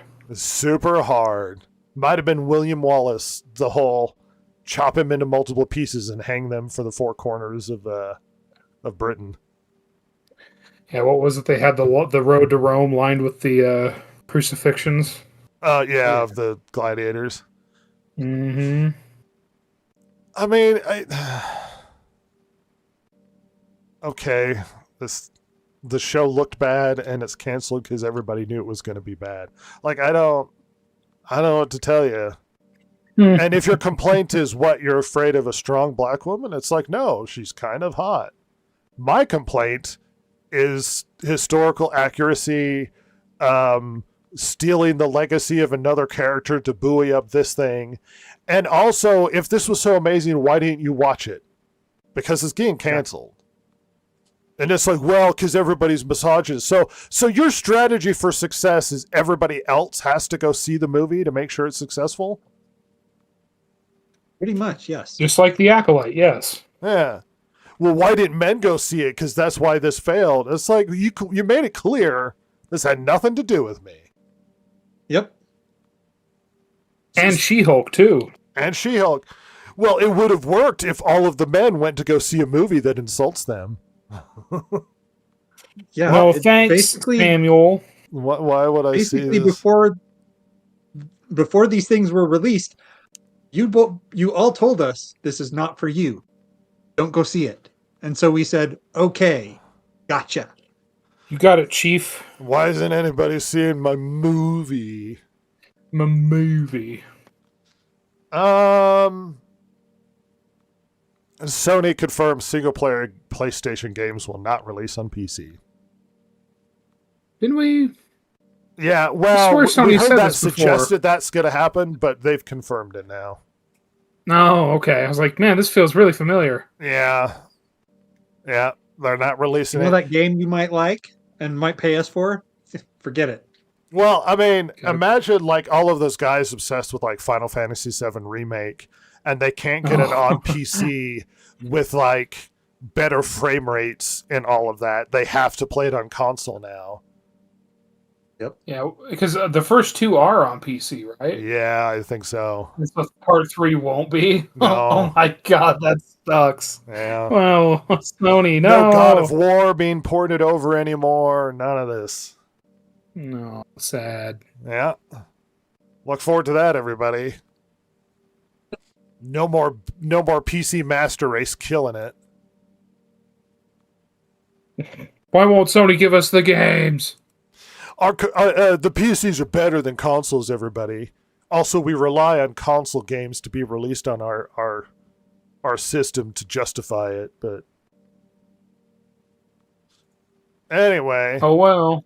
Microsoft has hired a game industry analyst to help Xbox revival. Fans have flocked to Xbox recently thanks to the new CEO's recent changes to the brand, making worthwhile improvements while showcasing that she stayed engaged with the community. And the most recent news says that Microsoft hired game industry analyst Matthew Bell to help with brand's revival. Announced on Wednesday, Xbox said it's appointed Ball to position of Chief Strategy Officer. Ball is executive officer of the research house Appian, is known for its in-depth strategies of the metaverse and the games industry. This sounds like a positive move. Somebody who analyzes the problems with the game industry. Well, let's hire that guy and put him in. It's funny. I was talking to Ross the other day, and I kind of had this interesting reflection. Every indication that Asha Sharma was a bad decision. She came from AI, knew nothing about the gaming industry, was an outsider, yada, yada, yada. And then I was like, you know what might be happening here? Like, supposing that everything's still working out, moving in the right direction. It might have taken an outsider who had no knowledge of the game industry and was honest enough to go, well, I'm going to look at what consumers are saying and then respond to their complaints. Yeah, just like coming in completely like new to the world and then willing to honestly why aren't we doing that? Criticism. Mm-hmm. And then be like, oh, everybody's unhappy with the direction. Clearly there's something going on here. Let's start reversing stuff. And it's like that almost requires somebody outside of it to walk in and go, okay, what's happening? Let's hear what people are saying. Mm-hmm. As opposed to an insider who's like, I know what's wrong with the gaming industry and I know how to fix it. Now, maybe I'm giving her the benefit of the doubt, but I don't know. That might be what's happening, where she's just honestly, from an outsider perspective, going, what's wrong? And then just listening. Yeah. Why aren't you doing the thing? So, also a good move. Hire an industry analyst that's well-respected to help with fixing problems. That's a positive move. It certainly seems like more of a long-term move. Whether or not it'll be good, we'll see. Because, like you said, maybe being not in it is a good thing, right? It's better than there's a possibility bringing this guy in could be bad, but it could be good. Like it shows that at the very least she wants to know more and wants to get better understanding. And it does seem like a long-term move rather than just a short-term like. Oh, yeah, we're changing stuff. Yeah, see, we're good still, huh? You know what I mean? Yeah. Mm-hmm. I mean, so it's funny. I have had the long-standing argument that I think an average person off the street could probably make like a better like comic book movie than a lot of the people nowadays. And not because they know better, but if you're starting from ground zero and you walk into like, let's say, make Superman, and it's like, well, I don't know anything about Superman, so let's just find some of the best Superman stories and then just do that. Right. Or why don't we hire the best Superman writers who write the comic books and then have them write the script and we'll make that movie. That's almost better than any decision making they're currently making. Yeah. Because I don't know, I'm going to rely on the experts that do know the character the most, as opposed to I'm going to walk in and make this my own and then have it my vision and blah, blah. And it's like, you almost need somebody who's outside of this that just looks at the paper and goes like, well, what's the most popular Superman story? We'll just do that one. Hey, everybody loves Batman. What's the most popular Batman story? Long Halloween? Well, let's make Long Halloween. Let's just do that. Not even have read anything. Just do Long Halloween. Is it that easy? Or we can just do that? Yeah. And then just hire a director and be like, it's not your vision. Just make this comic book. For the love of God. Almost pull the Zack Snyder This is your Bible. Yeah.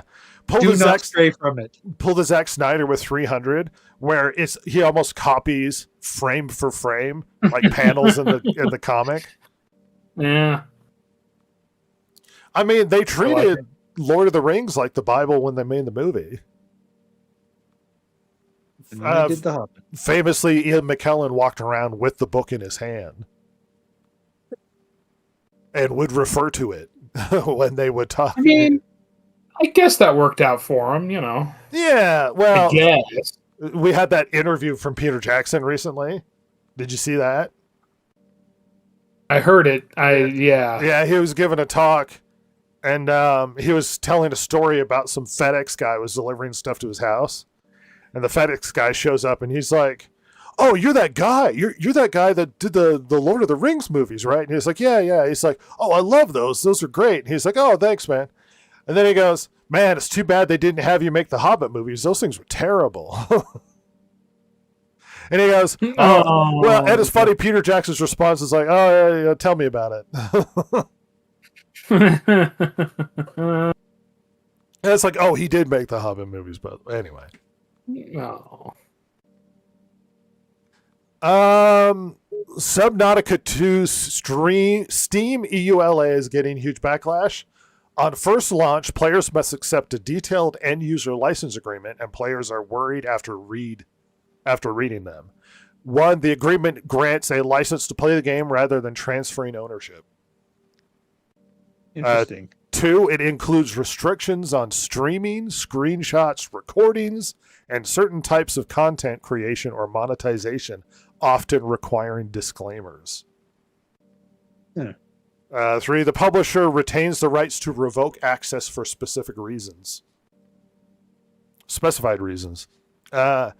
Let's see. Terms may be updated unilaterally, with users expected to review the changes.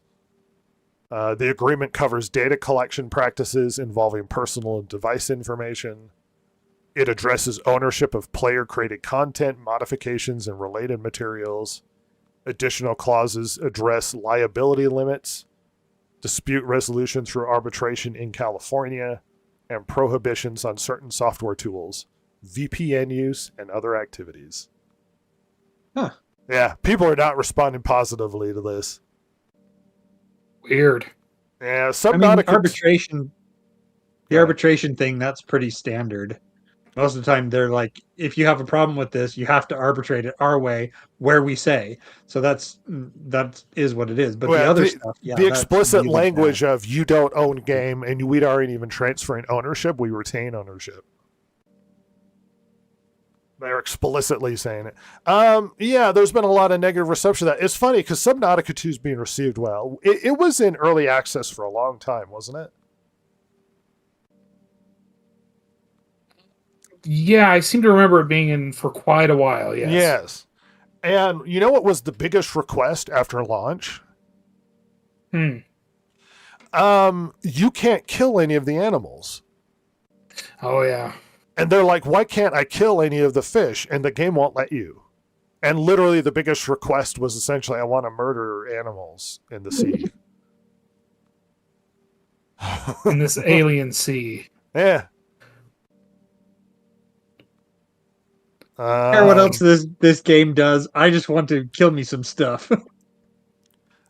Pretty Might much. maybe take away some tension. Let's see. Additional news. Canada has introduced a new rule for major streaming companies like Netflix, Disney Plus, Amazon Prime Video, and Spotify. The new law requires streaming companies earning more than $25 million annually in Canada to spend 15% of their Canadian revenue on Canadian and Indigenous movies, TV shows, music, and news. They can produce new Canadian content or contribute to special Canadian media funds. Previously, the requirement was only 5%, so the new amount is much larger. The government believes this could generate more than $2 billion yearly to support Canadian programs and French language shows. At the same time, traditional TV and radio shows face lighter rules to keep the system fair, quote unquote fair. Quote unquote. Yeah, I that's would, if I was, ridiculous. yeah, I would be pulling my business out of Canada. I'd be saying, if you're going to dictate to me how I'm going to spend my money, I'm gone. Well, the BBC was doing something similar where they were taxing basically per subscription of Netflix that they demanded was going to go to the BBC. And it's like, what? So you can't make good enough content to be revenue positive? You have to tax Netflix to give you money to support your shitty programming? Apparently. Really? We don't want our culture to be overtaken by the Americans, eh? No, just the Indians. Oh. Well, that's different. We're multicultural. Your Canadian accent is suspiciously Native American, Ross. We are one and the same. See? Very close. Oh, hey, brother Netflix, pay me more money so I can make indigenous content. I'm going to pass a thing where Netflix has to make stuff exclusively about my tribe. Yeah, you know how they do. Well, I'm just waiting until I have enough authority that most Netflix content has to feature somebody named Rhett that looks exactly like me. I have to Thank be in God. the movie either in a primary or secondary role in some way. Mark Carney in Canada just makes that law, has that law passed. Actually, you have to make me a superstar. Every Netflix show features Mark Carney for some reason. Who's that guy over there? I don't know, but he's a main character. Wink, and then the show goes on. It can even just be clips of me giving speeches, but I want to be in there. Ubisoft had their big earnings report, and their stock dumped. It was like 22% or something.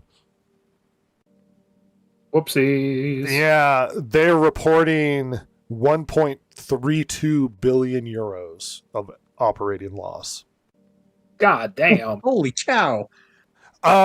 It's not like we haven't been saying for a while now things aren't looking good at Ubisoft, and you can lie to yourself that they've had a lot of successes recently with Assassin's Creed Shadows, but let's all be honest, it wasn't financially successful like everybody hoped or shilled that it would be. I mean, you might even like Assassin's Creed Shadows. It did not save this company. And me and Ross, I proposed a question to you, Ross, the other day. Do you remember what it was? Not specifically, no. What Well. was the last big Ubisoft game that was actually really successful? Oh, yeah. And we tried. We had to go really far back down the list to find something. We were almost out of the 2020s. Yeah. It was Odyssey, right? It was Odyssey. Valhalla. No, it was Valhalla. Yeah. And you're like, well, what about the other one? X-Defiant was a massively abysmal financial failure. And you might go, what? Precisely. They spent a lot of money on X-Defiant. Wasn't that they're going to be their live service shooter or whatever? Uh-huh. It was initially, I remember this, it was initially said to be like Tom Clancy's X-Defiant, but then it was just like this horrid, brightly colored, hero shooter slop bullshit, and everybody got mad, so they just took the Tom Clancy, title out of it, and yeah, that game did not do well. They pushed it, and it did not do well at all. What about Skull and Bones? Look forward to the first quadruple podcast. A game. Yeah. Mm-hmm. That we are going to eventually evolve into a podcast that only talks about Skull and Bones, by the way. It's going to be great. Look forward to that. I'm so excited. Yeah. We're half Skull and Bones, half Mandalorian and Grogu podcast. Well, we'll be a hit amongst the 12-year-olds. Yeah, we will. That's right. And I'm going to use words like Riz. Does that work? For real. But can I, Giat, did our viewership in the 12-year-olds go up any bit? What are This their podcast buzzwords? is fire, yo. The hashtag. 6-7. 6-7. Does that increase our podcast viewership suddenly if I just randomly drop words? Do I get their attention like I'm trying to track moths to a flame? Rhett's just completely melted his brain with Gen Z gibberish. This is what Shakespeare was looking for. This is the language he had elevated. We're now screaming 6-7 for no reason. Guys, I know what our Episode. script next episode is. Oh, All What is silver, all of the time. She teaches us words. This week was basically the what was it? The Nerd Crew, and then next week will my be beautiful nerd crew. the Gen Z. I'm so excited. Yeah, Ubisoft is doing really, really, really badly, and we all could kind of see it. And you know what their response to a lot of this drama was? Well, things aren't going well this year, but look forward to. Let's see, let me find it. They are promising a new Assassin's Creed, Far Cry, and Ghost Recon games coming eventually, but says this year will be a low point. Literally, in their fiscal Eventually. report, they said that they were going to, though they're reporting losses of 1.3 billion euros this year, expect positive gains in the coming years. What, just expect it? What game are you coming out that's going to destroy everybody's faces? People are already complaining about the remake of Black Flag. Yeah, there's Already? complaints. The freaking boob gate. Boobgate. I mean, there's graphics gate too. I mean, where they're changing all the lighting, and it looks weird, man. So Silver, let's ask Silver as the resident ovary expert. So Assassin's Creed Black Flag, set in pirate times. Yeah. There's a character named Bonnie. I think she's a historical character. And she has like busty brassiere thing, which they did. They had cleavage during that time. I mean, historical accuracy being what it is. Now, I'm a prude, so I mean, I'm not bent out of shape about whether or not there's accurate cleavage. But they are making the new remake of Black Flag. They are giving her less cleavage. They're actually modesting her up, her bust for the game. What is your reaction to that? Wait, so people are extremely mad that They are They making toned her down. more modest in the remake. I mean, okay, I don't care, but also I'm looking at the pictures here, and honestly, compared to other games, that's very tame. Yeah, it's not bad. It's not. It's There are some Korean games that are much worse than that. what was the controversy with one of the? Was it a Final Fantasy remake? They toned something down and people were angry. I think you might be right. What was it, her Tifa name, and making Tifa? her? Yeah. Giving her I less mean- back problems. Yeah, less back problem. Let's see, original remake.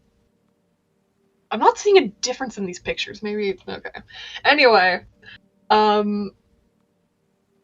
personally, I don't care if they change that. But honestly, if you change anything, people are gonna be mad with it. Sure. Yeah, I don't think something like that is like, oh my gosh, it changes everything. The story it'll still be fine. But It's just a remake. on the other hand, it seemed like you were like, also, it didn't seem like that big a deal and needed to be changed. Am I reading Yeah. your 'Cause comment correctly? that's what people want when the studios do a remake, is they want things changed rather than faithfully adapted and upresed.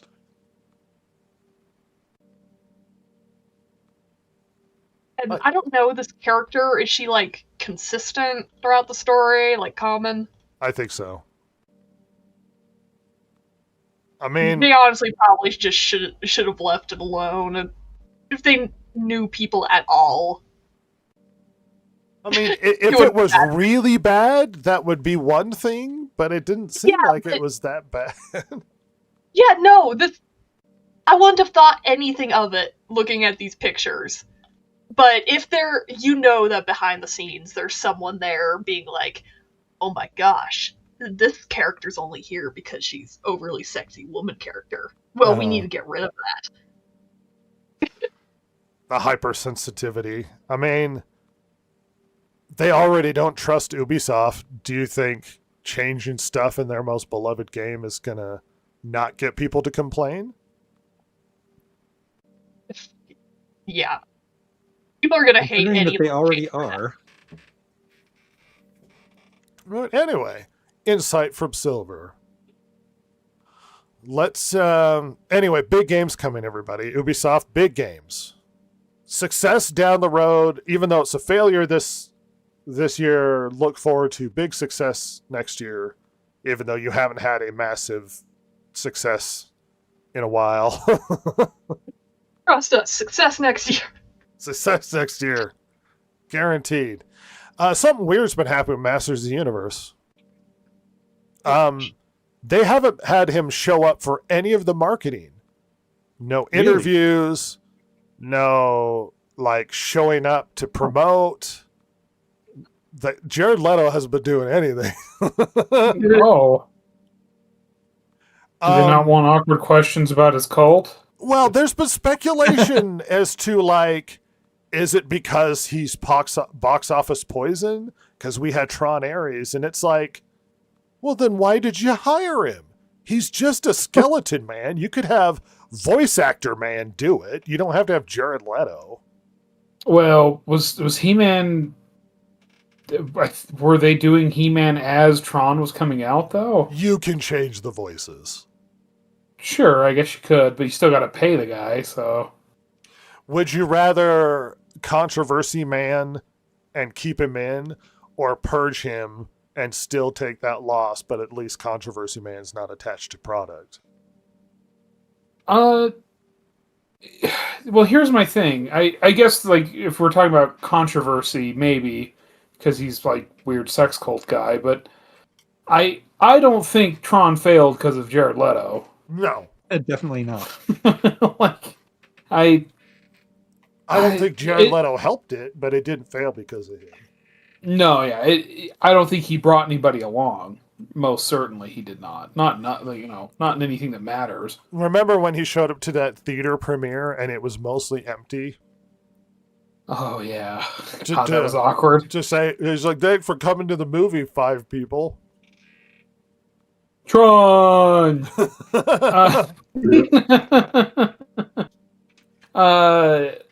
Yeah, I don't know, man.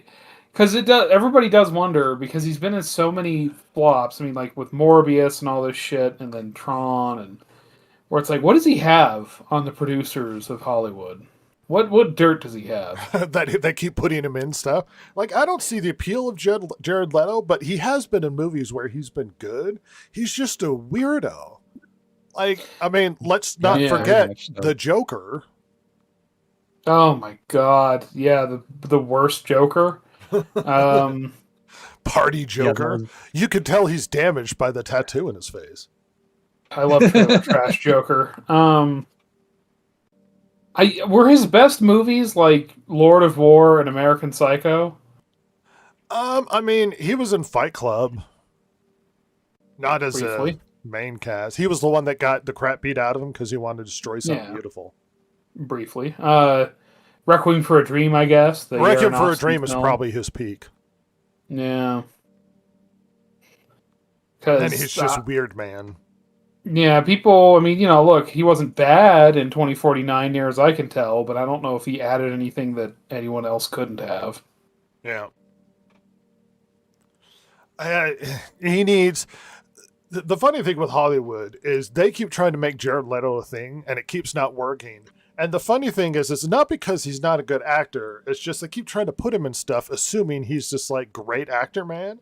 And it's all Jared Leto needs to do is just one role that blows everybody away.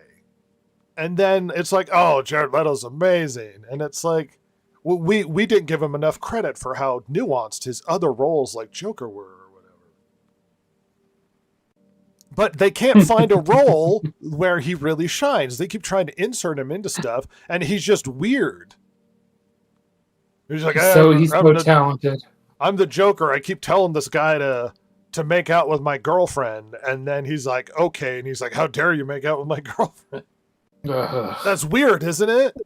I did weird things behind the scenes, like defecate in boxes.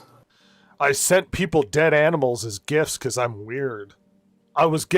He was going like meta, and what's that acting thing where you stay in character? He was going method with the Joker.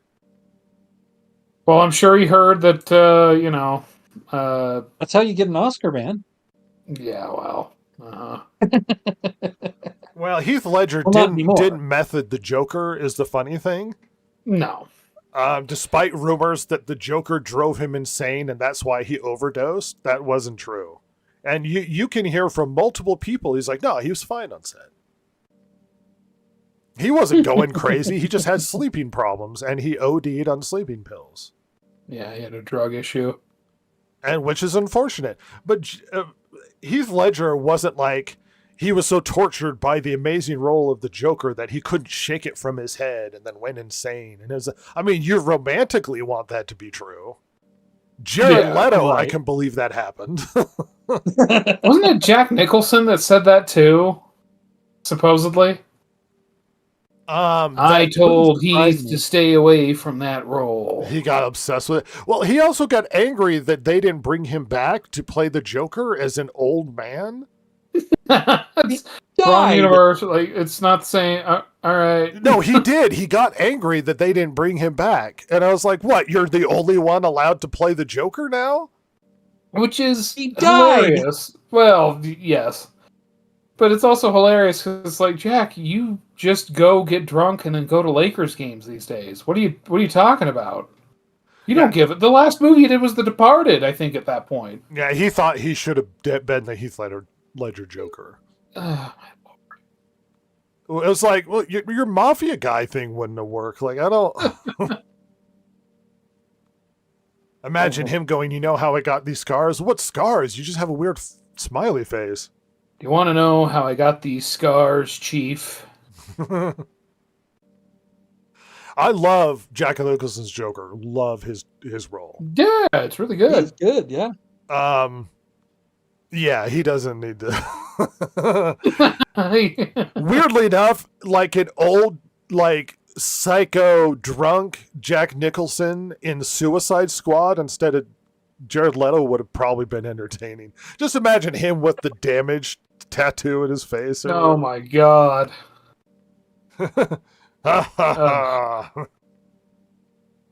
I'm Jack Nicholson. I mean, I'm the Joker, everybody. It's me, Joker Man. Where's Prince? My lord. I thought he was doing music for this. Prince is dead, Jack. All of this is on screen, by the way. Them trying to explain to Jack Nicholson that Prince is dead and can't come and do a song for the movie. They just kept it in. Yeah, it's on screen. Harley Quinn's sitting there confused. Are we going to cut this? I don't... Don't worry about it, sweetie. I'm doing big movie stuff. I'm Jack Nicholson. Remember when I was in One Flew Over the Cuckoo's Nest? Yeah. Yep. It was really good. It was really good. So, Masters of the Universe is coming out. Here's a quote. Masters of the Universe is like a sister film to the first Thor. Struggles to find its footing in the first half, but once it locks in on its themes of fragile masculinity and ego, it makes way for an incredibly fun time that's also visually stimulating. Nicholas Galitzine is great. It's about fragile masculinity, everybody. Like Thor. You remember Thor? Yeah. How fragile his masculinity was. One of the few Marvel movies I saw in theaters. Oh, well, you understand the reference then. Oh, absolutely. Yeah, it was definitely only about his fragile masculinity, not him growing up and learning like humility and like what responsibility actually means. It's not about any of that. No.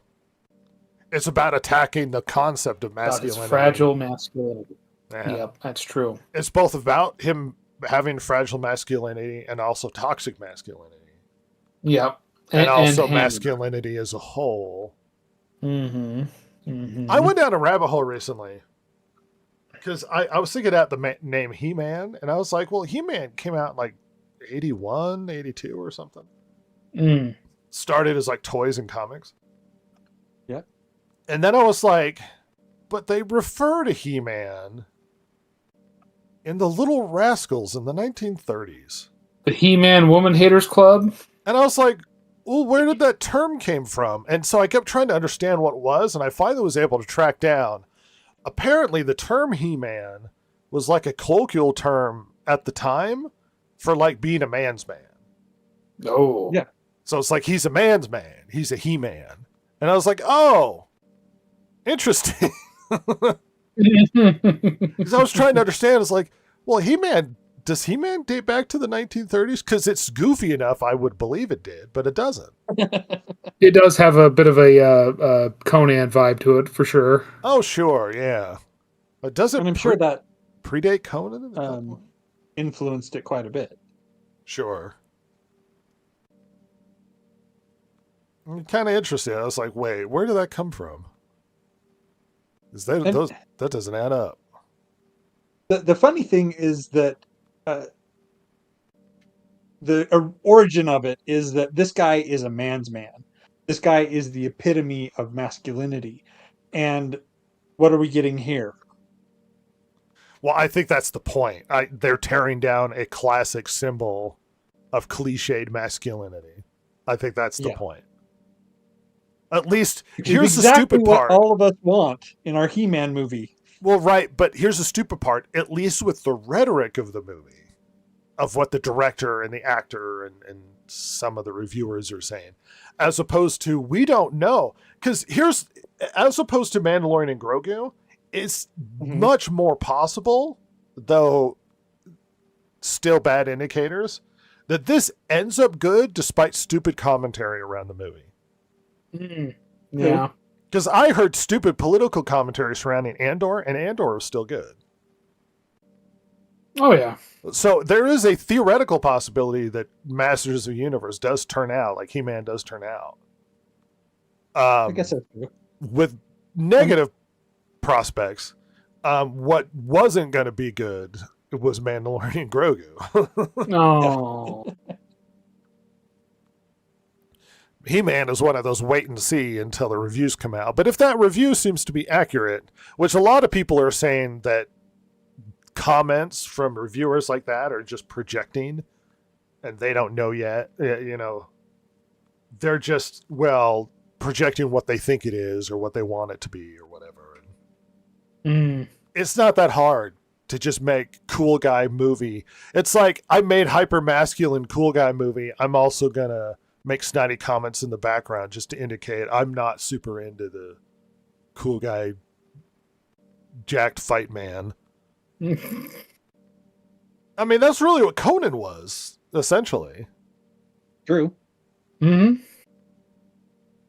I love Conan. Great. Just effing going for it. How Supergirl star Millie Alcock learned to ignore the trolls and become a punk rock superhero. I'm actually curious about this. She's going, I guess, blue collar, but glamming it up with excessive diamond necklace and earrings. I don't know what the combination outfit is that she's going for here. She's got to be but appeal to the blue collar people. The photographer did it. They always pick weird crap. A few days ago, Millie Alcock flew from Kyoto to Los Angeles after finishing production on a new movie. Then, after a fitting, she traveled to Las Vegas. Yeah, let's glaze her up here. So my jet lag, blah, blah, blah. Today, Supergirl, we're here to discuss a movie neither of us has seen. When I tell her right away that I haven't gotten to screen it, a rarity for a cover story interview, and that I'm slightly abashed, she says conspiratorial. Neither have I. You haven't seen your movie? The article kind of, sort of, I don't know. It makes a big deal about her, the controversies around it, and she's like, screw those guys. I'm gonna do what I want. You gotta ignore the chuds. And it's like, well, you want the chuds to see your movie. Yeah. Preferably. Who cares what those losers have to say? I'm here to make a cool movie. I mean, their money spends. And then the movie doesn't do well. How come the losers didn't come see my movie? Well, you call them losers. I don't. Told them not to. Yeah. I don't need you losers. I mean, it's just You stink off my movie. we're getting ahead of. We're already picking a fight over people are criticizing this movie before it even came out. We're already doing that. We're already pointing the fingers at over-obsessive fans before it's even released, which is a good sign where you're preempting complaints about your movie before it's been released. Like, if it was really good, just ignore them and then watch everybody praise it. But how come it has to become we're fighting the loser neckbeards and they're all a bunch of losers? Yeah, okay, so now it just makes me not want to see it if you're just going to insult people over the stupid thing. Well, they invest so heavily in it that it becomes part of their identity. And so when you criticize the movie, you're not just criticizing the movie, you're criticizing them. And if you have a problem with me, man. Well, that's what's so stupid about the freaking Christopher Nolan stuff. They're so self-absorbed, Christopher Nolan. It's like, calm down. But you don't get it. Yeah, I guess. All right.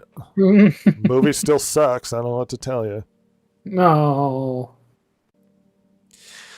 Dan Buckley is departing Marvel in leadership shakeup. Apparently, he's been let go. I think they lost a couple editors, and then somebody willingly left, I guess, over being unhappy with the direction everything was going. Marvel Comics is not doing well, and they lost their head, essentially. Departing the company after 30 years. In turn, Marvel Studios executive Brad Winderbaum has been promoted to head of Marvel's television animation comics franchise. Winderbaum was already heading animation television, but will now oversee the creative direction of Marvel's expanding publishing portfolio. Yada, yada, yada. The announcement comes after a big round of layoffs in April. I mean, though I don't have a lot of detailed information about what's going on with Marvel. If you go down the rabbit hole of the recent firings and stuff, things aren't going well at Marvel, and a big shakeup is having people ask, like, what in the hell is going on at Marvel Comics? Which is a valid thing to ask because the comic industry has not been doing well. And it's not Netflix, everybody, because manga seems to be doing fine. Oh. I don't know what to tell you, but manga's doing just fine. Well, and fucking French comics are doing fine, as far as I know. Yeah. Like, it's just maybe something in the American comics. Maybe it's because they didn't change with the times at all. Well, they did change, and nobody liked change, and also, yeah. No, their change was: what if Spider-Man were a black guy? What if the Hulk was a Korean? Yeah. Rather than, how about we tell a different story? How about we try some other style of comic instead of just superheroes? Why don't we make a new superhero? What if Thor woman? What if Captain Marvel hyper feminist? What like just keep going? Like, It's Hey, really how weird about that French comics are doing well because Very I would have well. expected the Frenchies to like double down on a lot of this stuff. no? They like, I mean, dude, some of the best Disney comics that have been made since like the '60s are French. France is Like Mickey, also one of the biggest markets outside of Japan for consuming manga. yeah, Hmm. yeah. It's Like, I weird. think more than America. Hey Marvel, why don't you try making like a Western comic? No. Well, How about a noir? How about anything? well, Try anything else. we had that big Jim Lee conversation where it was like, well, manga could do all the stuff we can. I was like, who said you can't? Yeah, why not? You can make manga. You can change the comic style. You can change it into book form. You can change the stories you write. You can even make not comics. You can just make Japanese izakais if you want to. Just do that. Just hire Japanese people. Make izakais. Publish it. You can do anything you want to. Like, the sky's the limit when it comes to options and creativity. And even then, if you're looking down the road at the gun barrel of the comic book industry and superheroes, believe it or not, your stagnation has more to do with your lack of creativity or your poor storytelling and has nothing to do with whether or not there's no interest. People want good stories, and that's been proven by how successful manga is. You remember who was saying that? Was it like the artists or was it higher ups in the That was company? Jim Lee, the head of DC. Because I could see the normal comic book artist saying we can't do this because it would be imposed upon them from someone higher up in the company. But if the higher up in the company is saying we can't do that, it's like that's because your vision is limited. It's because you're stupid. Well, Yeah. it's the same. It's the same thing. The exact same thing is Kathleen Kennedy going, well, I wish we had all of this content to pull from. It's like, you did. Yeah. You basically bought a warehouse full of stories and then you set it on fire and complained there's no stories to pull from. They're in the building you set on fire, you psychopath. They were? Yeah. Oh. Oh. Well, unlike Marvel, we don't have all these, comics and stories and whatnot to pull from. You had so many. There are hundreds of books. There are hundreds of Star Wars books. There are comics. There are bad comics too. But they're comics. Well, I'm sick of the I feel hamstrung because of industry. It's your lack of creativity or your lack of ability to write. That you just can't write a good story. You can't tell a good thing. Well, how come nobody wants to buy it? Well, it's because you went ideological. You started preaching to your audience, and then the old school audience that propped up your industry left because they don't want to be talked down to. No one wants to... comic books are quintessentially a masculine thing. Guys aren't going to buy a comic book that talks down to them about their toxic masculinity. Like they don't want to watch a He-Man movie that talks down to them about their toxic masculinity. And then you're going to get why aren't men buying our product? How come this is so difficult for you to understand? I don't get why you have to sit here and scratch your head constantly in confusion as to why you can't make money. It's your fault you can't make money. Don't blame the audience. Don't accuse people of being toxic or internet trolls or bots or Russian troll or whatever chuds or obsessive fanboys or whatever excuse you want to give. Good writing and good stories are rewarded. And coming out with a movie that doesn't do well, smugly sitting there, well, it was good if it wasn't for them, means you're not being honest with yourself. If you were being honest, you'd realize, oh, maybe that wasn't very good. You might even be Peter Jackson going, yeah, The Hobbit, though. It's your fault. It's your fault. What, you can't write manga? Manga's killing it. Killing it right now. You can't write stories like that? They've gotten so cliched at the moment. And it's like, ugh. Again, the same story 40 billion times, but they sell. Because at least they have something, as opposed to the comic book industry that's just stale and busted. You can't tell an Well- interesting story. Can't break it down and go back to basics. Tell an interesting hero story. And despite the really hilarious, like, different types, like, you know, the stereotypes of different manga, right? Like, you have your very clear, you know, your isekais, like, all, like, slice of life, blah, blah, blah. There's so many different kinds of them. So many. No So it's restrictions. like, Sky's the if you're limit. tired of an isekai, you can go look for something else. Like, it's...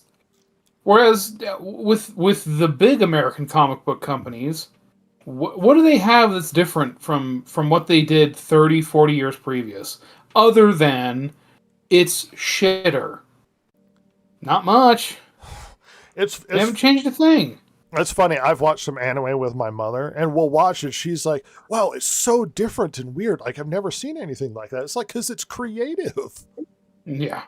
It's like she was blown away by how interesting Attack on Titan was. And it's like, yeah, because the West lacks the capacity to be brave enough to make something like Attack on Titan.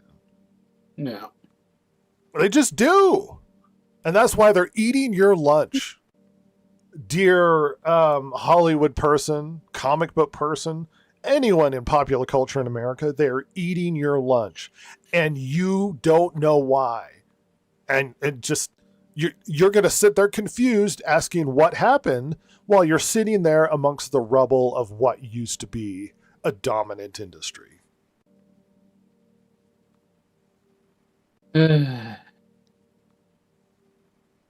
They tried? Poorly. Yeah, seriously. No, you know what? Superman's punk rock, everybody. This is Oh, James Gunn trying to understand Superman. Actually being good is punk rock. Really? He sounds like he's an old man still trying to pick a high school fight about what's cool in punk rock. Well, Like how old are you? and it's really showing his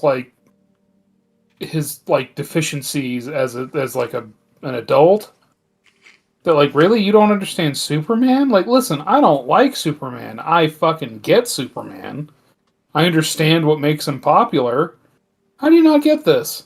Also, the fact that Go you ahead. could say I don't get it, then hire somebody that does. Yes.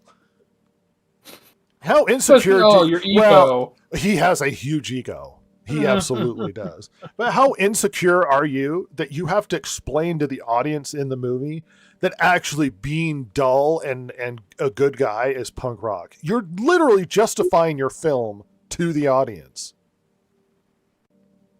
They had that conversation. They wasted screen time trying to explain to people, no, being a good guy is punk rock. Yeah. Really? James Gunn, who's Can't even obsessed take with the Phrase seriously. the indie music, the literal that discussion is Lois was complaining that Superman's taste in music was normie. How old are you, James? Really, you're going to have this fuddy-duddy conversation about how what you listen to mainstream, loser? What? This is a Superman movie. What are we talking about? What? I like him. Yeah. Lois sucks in that movie. She does. Yeah. She's genuinely awful. I actually had a come to Jesus moment about Pam in The Office. I've watched The Office multiple times, love the show. And I had a realization that Pam was just terrible. Like, genuinely. I mean, you can go down the rabbit hole. I don't think any of you really watched The Office like I did, but she out of nowhere quits her job to work for Michael Scott Paper Company without talking to Jim about it, but then has the nerve to complain when he gets his dream job working for a sports company and says, I don't like it. I don't want to change my life. I want to stay here. And it's like, you quit your job suddenly to work for a shitty indie paper company. Flirts with the cameraman to the point that it has like marital problems. Like, she's not great. She flirts with a guy while she was engaged for the first few seasons.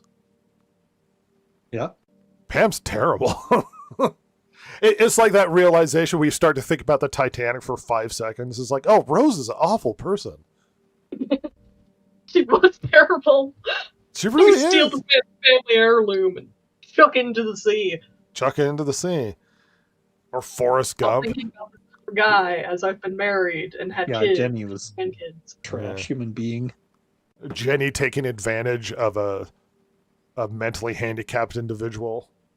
Might had the chance of maybe she gave him AIDS or at least rolled that dice. But Jenny, I'm obsessed with you. I don't know any better. Today, I know what love is. Jenny, you got molested. I'm going to go on to make just awful decisions and join the Black Panther Party. Jenny, I killed Viet Cong in Vietnam. Well, and she pulled I found out that Forrest was really famous. I'm going to go and live with him in his palatial mansion with all of the money after I've basically destroyed myself. That's like those girls in their 30s after being party girls for most of their life suddenly find Jesus and become really spiritual and like trad life wife. Or become pastors? No, the new trend is girls who basically were party girls in their 20s basically become really religious and Christian in their 30s.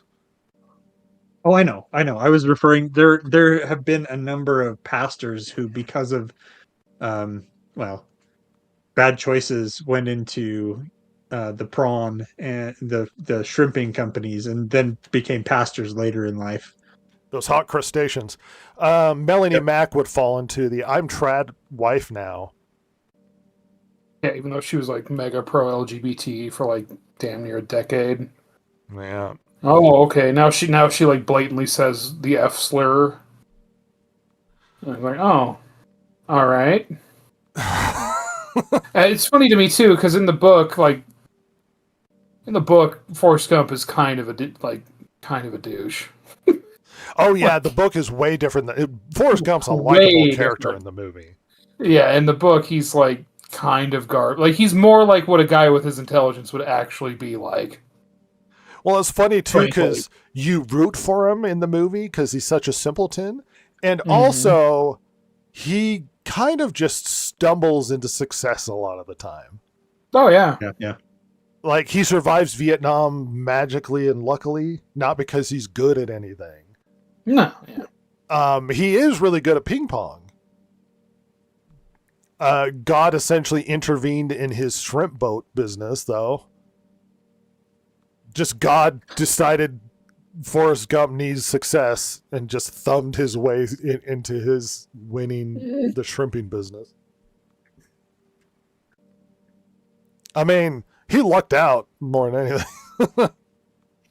Yeah. We will never stop talking about Forrest Gump. That and Blank Check. I love Blank Check. Also, I'm constantly going to bring up Angels in the Outfield because your dad's not coming back. Even if the Angels win the pennant. You're going to go live with this weird old black man. Darn right you will. He's going to teach you about dropping elephants in Vietnam. When I was in Vietnam. Obsession. My girl. My Girl. Good Lord. The famous My Girl movie where Nicolas Cage is murdered by bees. Nicolas Cage. Macaulay Culkin. No, I'm pretty sure I saw that movie where Nicolas Cage had a basket on his head and the bees killed him. Yes. That's what happened in My Girl, right? Where Nicolas Cage had an inappropriate relationship with a young white girl. Yeah. That was it. You know, the only thing I remember from My Girl, I think it was My Girl. Well, it's not the only thing. She was hanging out with her little black friend, and she looks her, and she's like, "You don't taste like chocolate." Great. Innocent racism. Little kid racism. My lucky stars, a Negro. Yeah, Blast from the Past. That's a banger. Trapped in a bomb shelter. He comes out. He comes out in bad L.A. And it's like, oh, it was the apocalypse. It's like, no, it's just normal L.A. And actually, he's worse now than he used to be. Just seeing crackheads and being like, oh my gosh. People are outside trying to sell their bodies for money. There's poison gas. Run. Oh, the adult bookstore. Blast from the Past is also good. I want to circle back to Angels in the Outfield. I like that a kid prayed that the Angels will win the pennant and God, so that, because his dad said they can live together and he won't have to be in a foster home when the Angels win the pennant, which sounds like a shitty, sarcastic thing to tell his child. Oh, yeah, definitely. So the kid prays that's what to, it was. The kid prays to God, and God is like, I'll help you out and teach you that your dad didn't mean it by allowing the Angels to win the pennant. So literal angels intervene in the baseball game. The horrible team, they intervene to help them win. Just so God Yeah, just so God could prove this kid's dad is a shithead. Yes. Yep. That is a funny intervention of the funny divine intervention, if you ask me. It's like God was personally offended by this asshole single father. Like, Well, imagine betting that the Angel's going to win the pennant and then praying to God, and God's like, you know what, I got you, and just sends the Angels to help the team win. okay. You're going to win that bet, I swear. It's a good thing those Dumbos got into Vietnam. Yeah. I love my references. They're all over the place. That being said, I think we've not talked enough about Angels in the Outfield, but we'll save it for another podcast. Wait for the Angels in the Outfield review. Yeah, look forward to the review of Angels in the Outfield. Yeah, he'll also fight predators. He's had a big life, that coach of the Angels baseball team. Yeah. Fought the predator. Got stuck on a toilet that was rigged to explode. Braveheart had to save him and jump with him into a bathtub. And he was like, freedom, and then the toilet exploded. You remember that? Go fishing with your short friend. Go fishing with his short friend. Gone fishing. Oh, that's a reference. Freaking Braveheart, everybody. That little Australian man that saved the Scottish from the English. Do you know why he's was raised in Australia from when he was really little? No. Because his dad left America. His dad's like a weirdo conspiracy theorist who made a living by being on quiz shows. Really? I'm not kidding. Mel Gibson's father made a living by being on quiz shows, game shows. Was this Bernie Burns story? Fled to Australia? Dude, I'm serious. It is. His dad is a very strange man.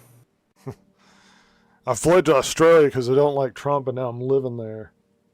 Oh yeah, dude. It's because I forget why he left. Because this is in the 70s or late 60s. He moved to Australia. Oh, maybe Kennedy got shot or something. I can't remember. All I remember is it was weird. Him and Ted Cruz's dad helped kill Kennedy. True, yeah. Uh-huh. You remember that? Uh-huh. Was in all the history books. That was a Trump banger right there, accusing Ted Cruz's dad of killing John F. Kennedy. I'm pretty sure he did it, folks. Nobody said he didn't. He didn't deny it. I think it's true. It's true. Man, Achievement Hunter's gone, isn't it? Well, they're trying to bring Rooster Teeth back. Well, because he bought it after its collapse because he felt bad. No, well, he's trying to bring it back. Well, it was his baby and it crashed and burned, but he also fled the nation.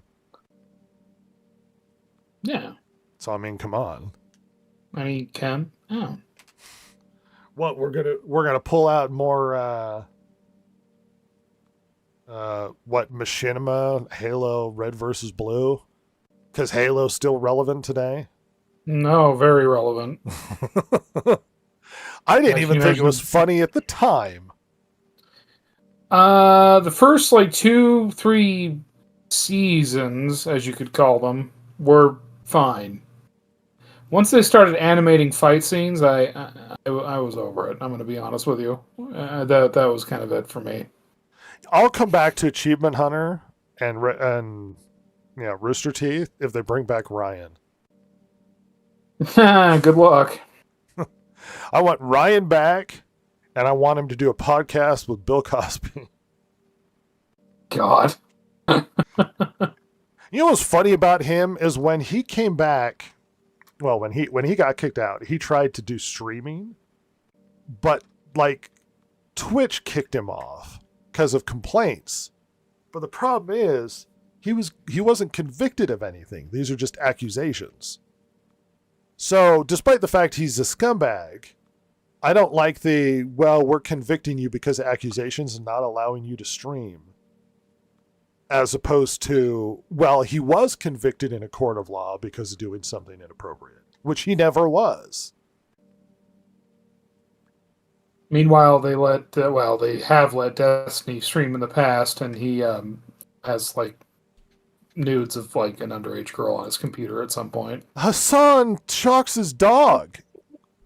Yeah, and has apparently gone to a brothel in Germany where they had underage prostitutes. So, whether or not he banged one, I don't know that, but Once again, anyway. I'm sarcastically saying I want Ryan to return to Rooster Teeth. I'm not a fan of his.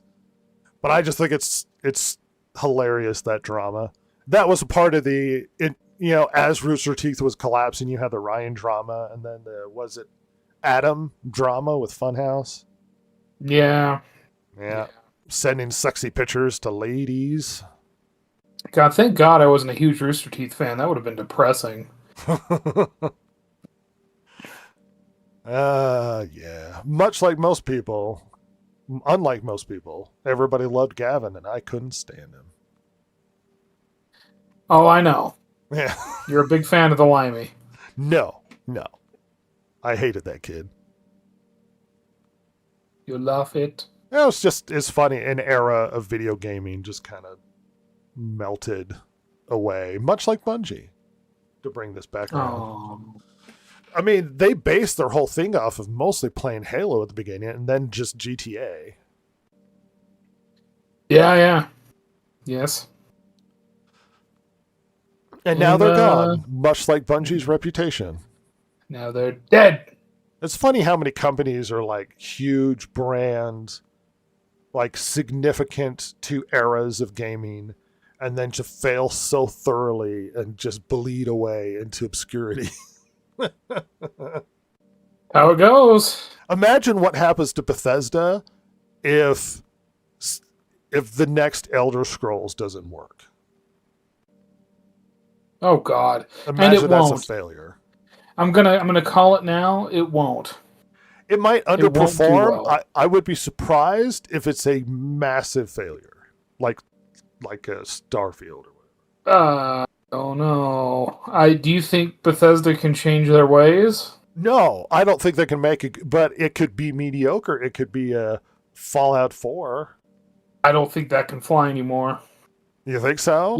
No, I don't. Even with Elder Scrolls, I don't think that can fly anymore because I think people have had enough time dealing with Fallout 4 and how they've handled Fallout 4 since then because of this new version, that has broken everything. Sure. Starfield, Fallout 76. Like I don't think just a mediocre Elder Scrolls game is going to cut it for them anymore. It has to be better, and I don't think they have the capability. You know what?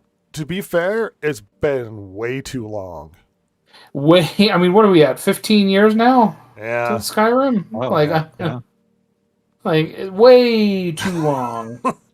I mean, I could see them coasting kind of on Elder Scrolls reputation, putting out one and then it being mediocre because people are coming to it because they're remembering Skyrim.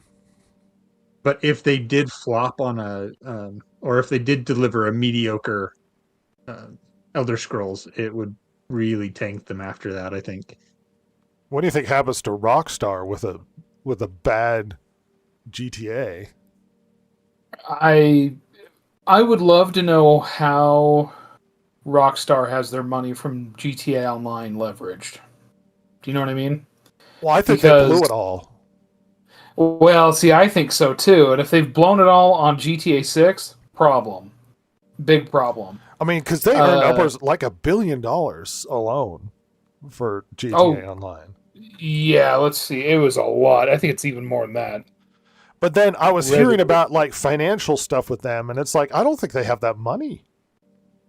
Yeah, they have. They've made this is between like $5 and $10 billion. Good from Lord. GTA Online. Mm-hmm. Like it is one of the most financially successful. I think they have. I think what little they didn't fritter away, they spent on GTA 6. And if GTA 6 fails, I don't think they have a war chest sitting in the backyard. You can kiss that possible Bully sequel goodbye, motherfuckers. I think GTA 6, even if it's bad, probably still sells based upon hype for another GTA. I don't think it guarantees longevity with their online service if it's bad though. Right. Yeah. I think it still sells. I mean, unless they've spent just such an ungodly amount of money that there's no way it can make money. But yeah, I think you're right. I just from week 1 sales, I think they'll make their money. Just from the hype and all that. But yeah, whether or not it'll have the longevity or whether or not it'll hurt their long-term reputation, we'll see. I mean, despite GTA 5's online GTA stuff, they did a Red Dead Redemption 2 online stuff and it crashed and burned. Yeah, they kind of abandoned it. Yeah, it went nowhere. And I wasn't playing RDR2, certainly not online, and it almost sounded like they just abandoned it. Yeah, which it just makes didn't it seem like internally they're like, well, it's not making all the money, I don't care. Well, and you had to pay extra to get it. Yeah, which is crazy. I bought the collector's edition and just had it with it. Which it didn't exist at launch. It was like months before it showed up. Hilarious. I guess it's not as fun to ride your horse at breakneck speeds through Old West towns as it is in GTA to rob a hooker or whatever. Well, I think people liked it, but I think it just No, it's a good game. But the single player is the good part. The online, it's like, eh. No, I think people like the online, but I think they just stopped updating it, and it wasn't as popular as GTA. I mean, so they just maybe, but famously, I'm disconnected from the online features of every game because you talk about Halo 2 being the peak of Halo.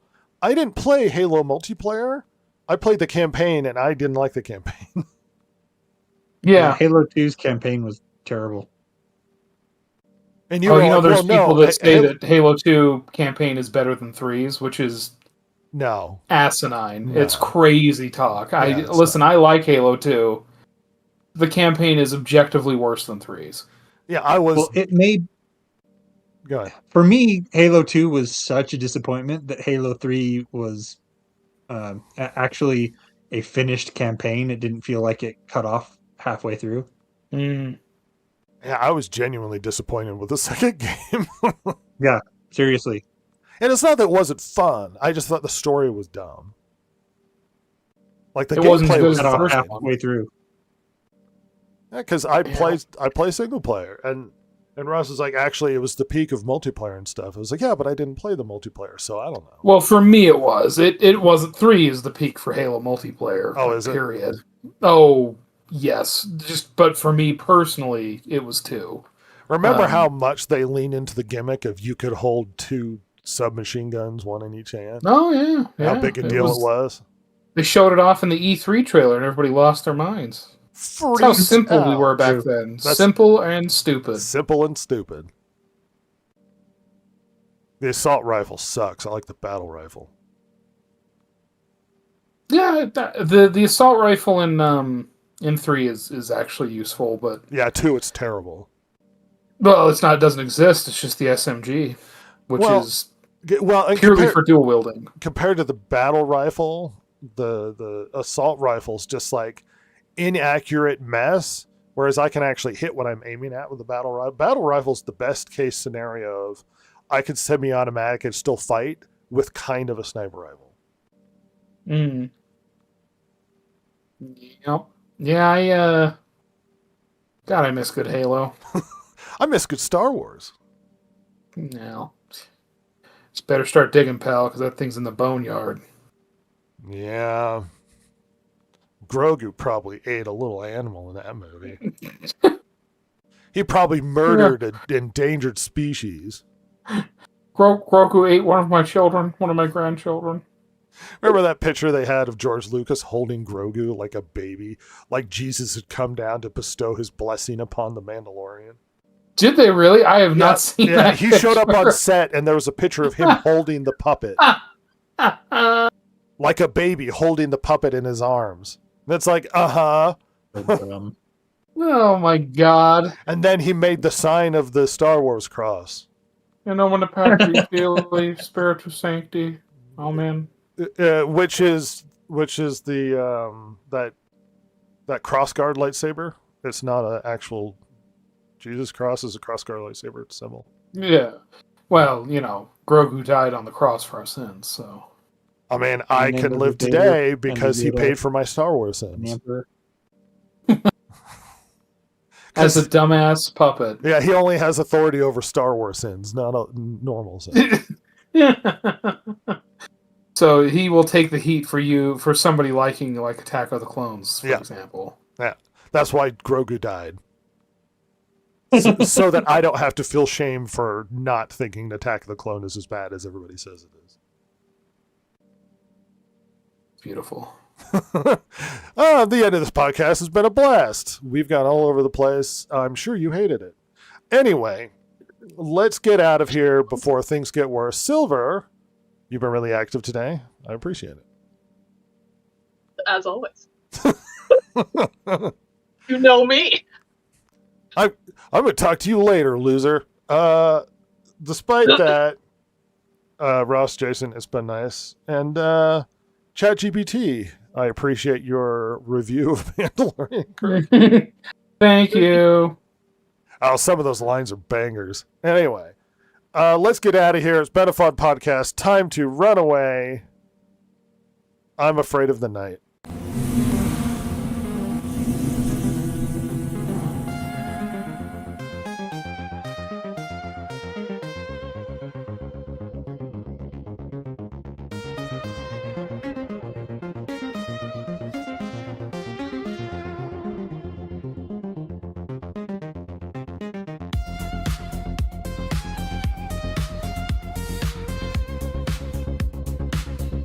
If you like the show, follow Rhett, Jason, Ross, and Silver, the world's most lethally stupid internet personalities, on Twitter at DG Podcast or on Instagram at Distracted Gamers.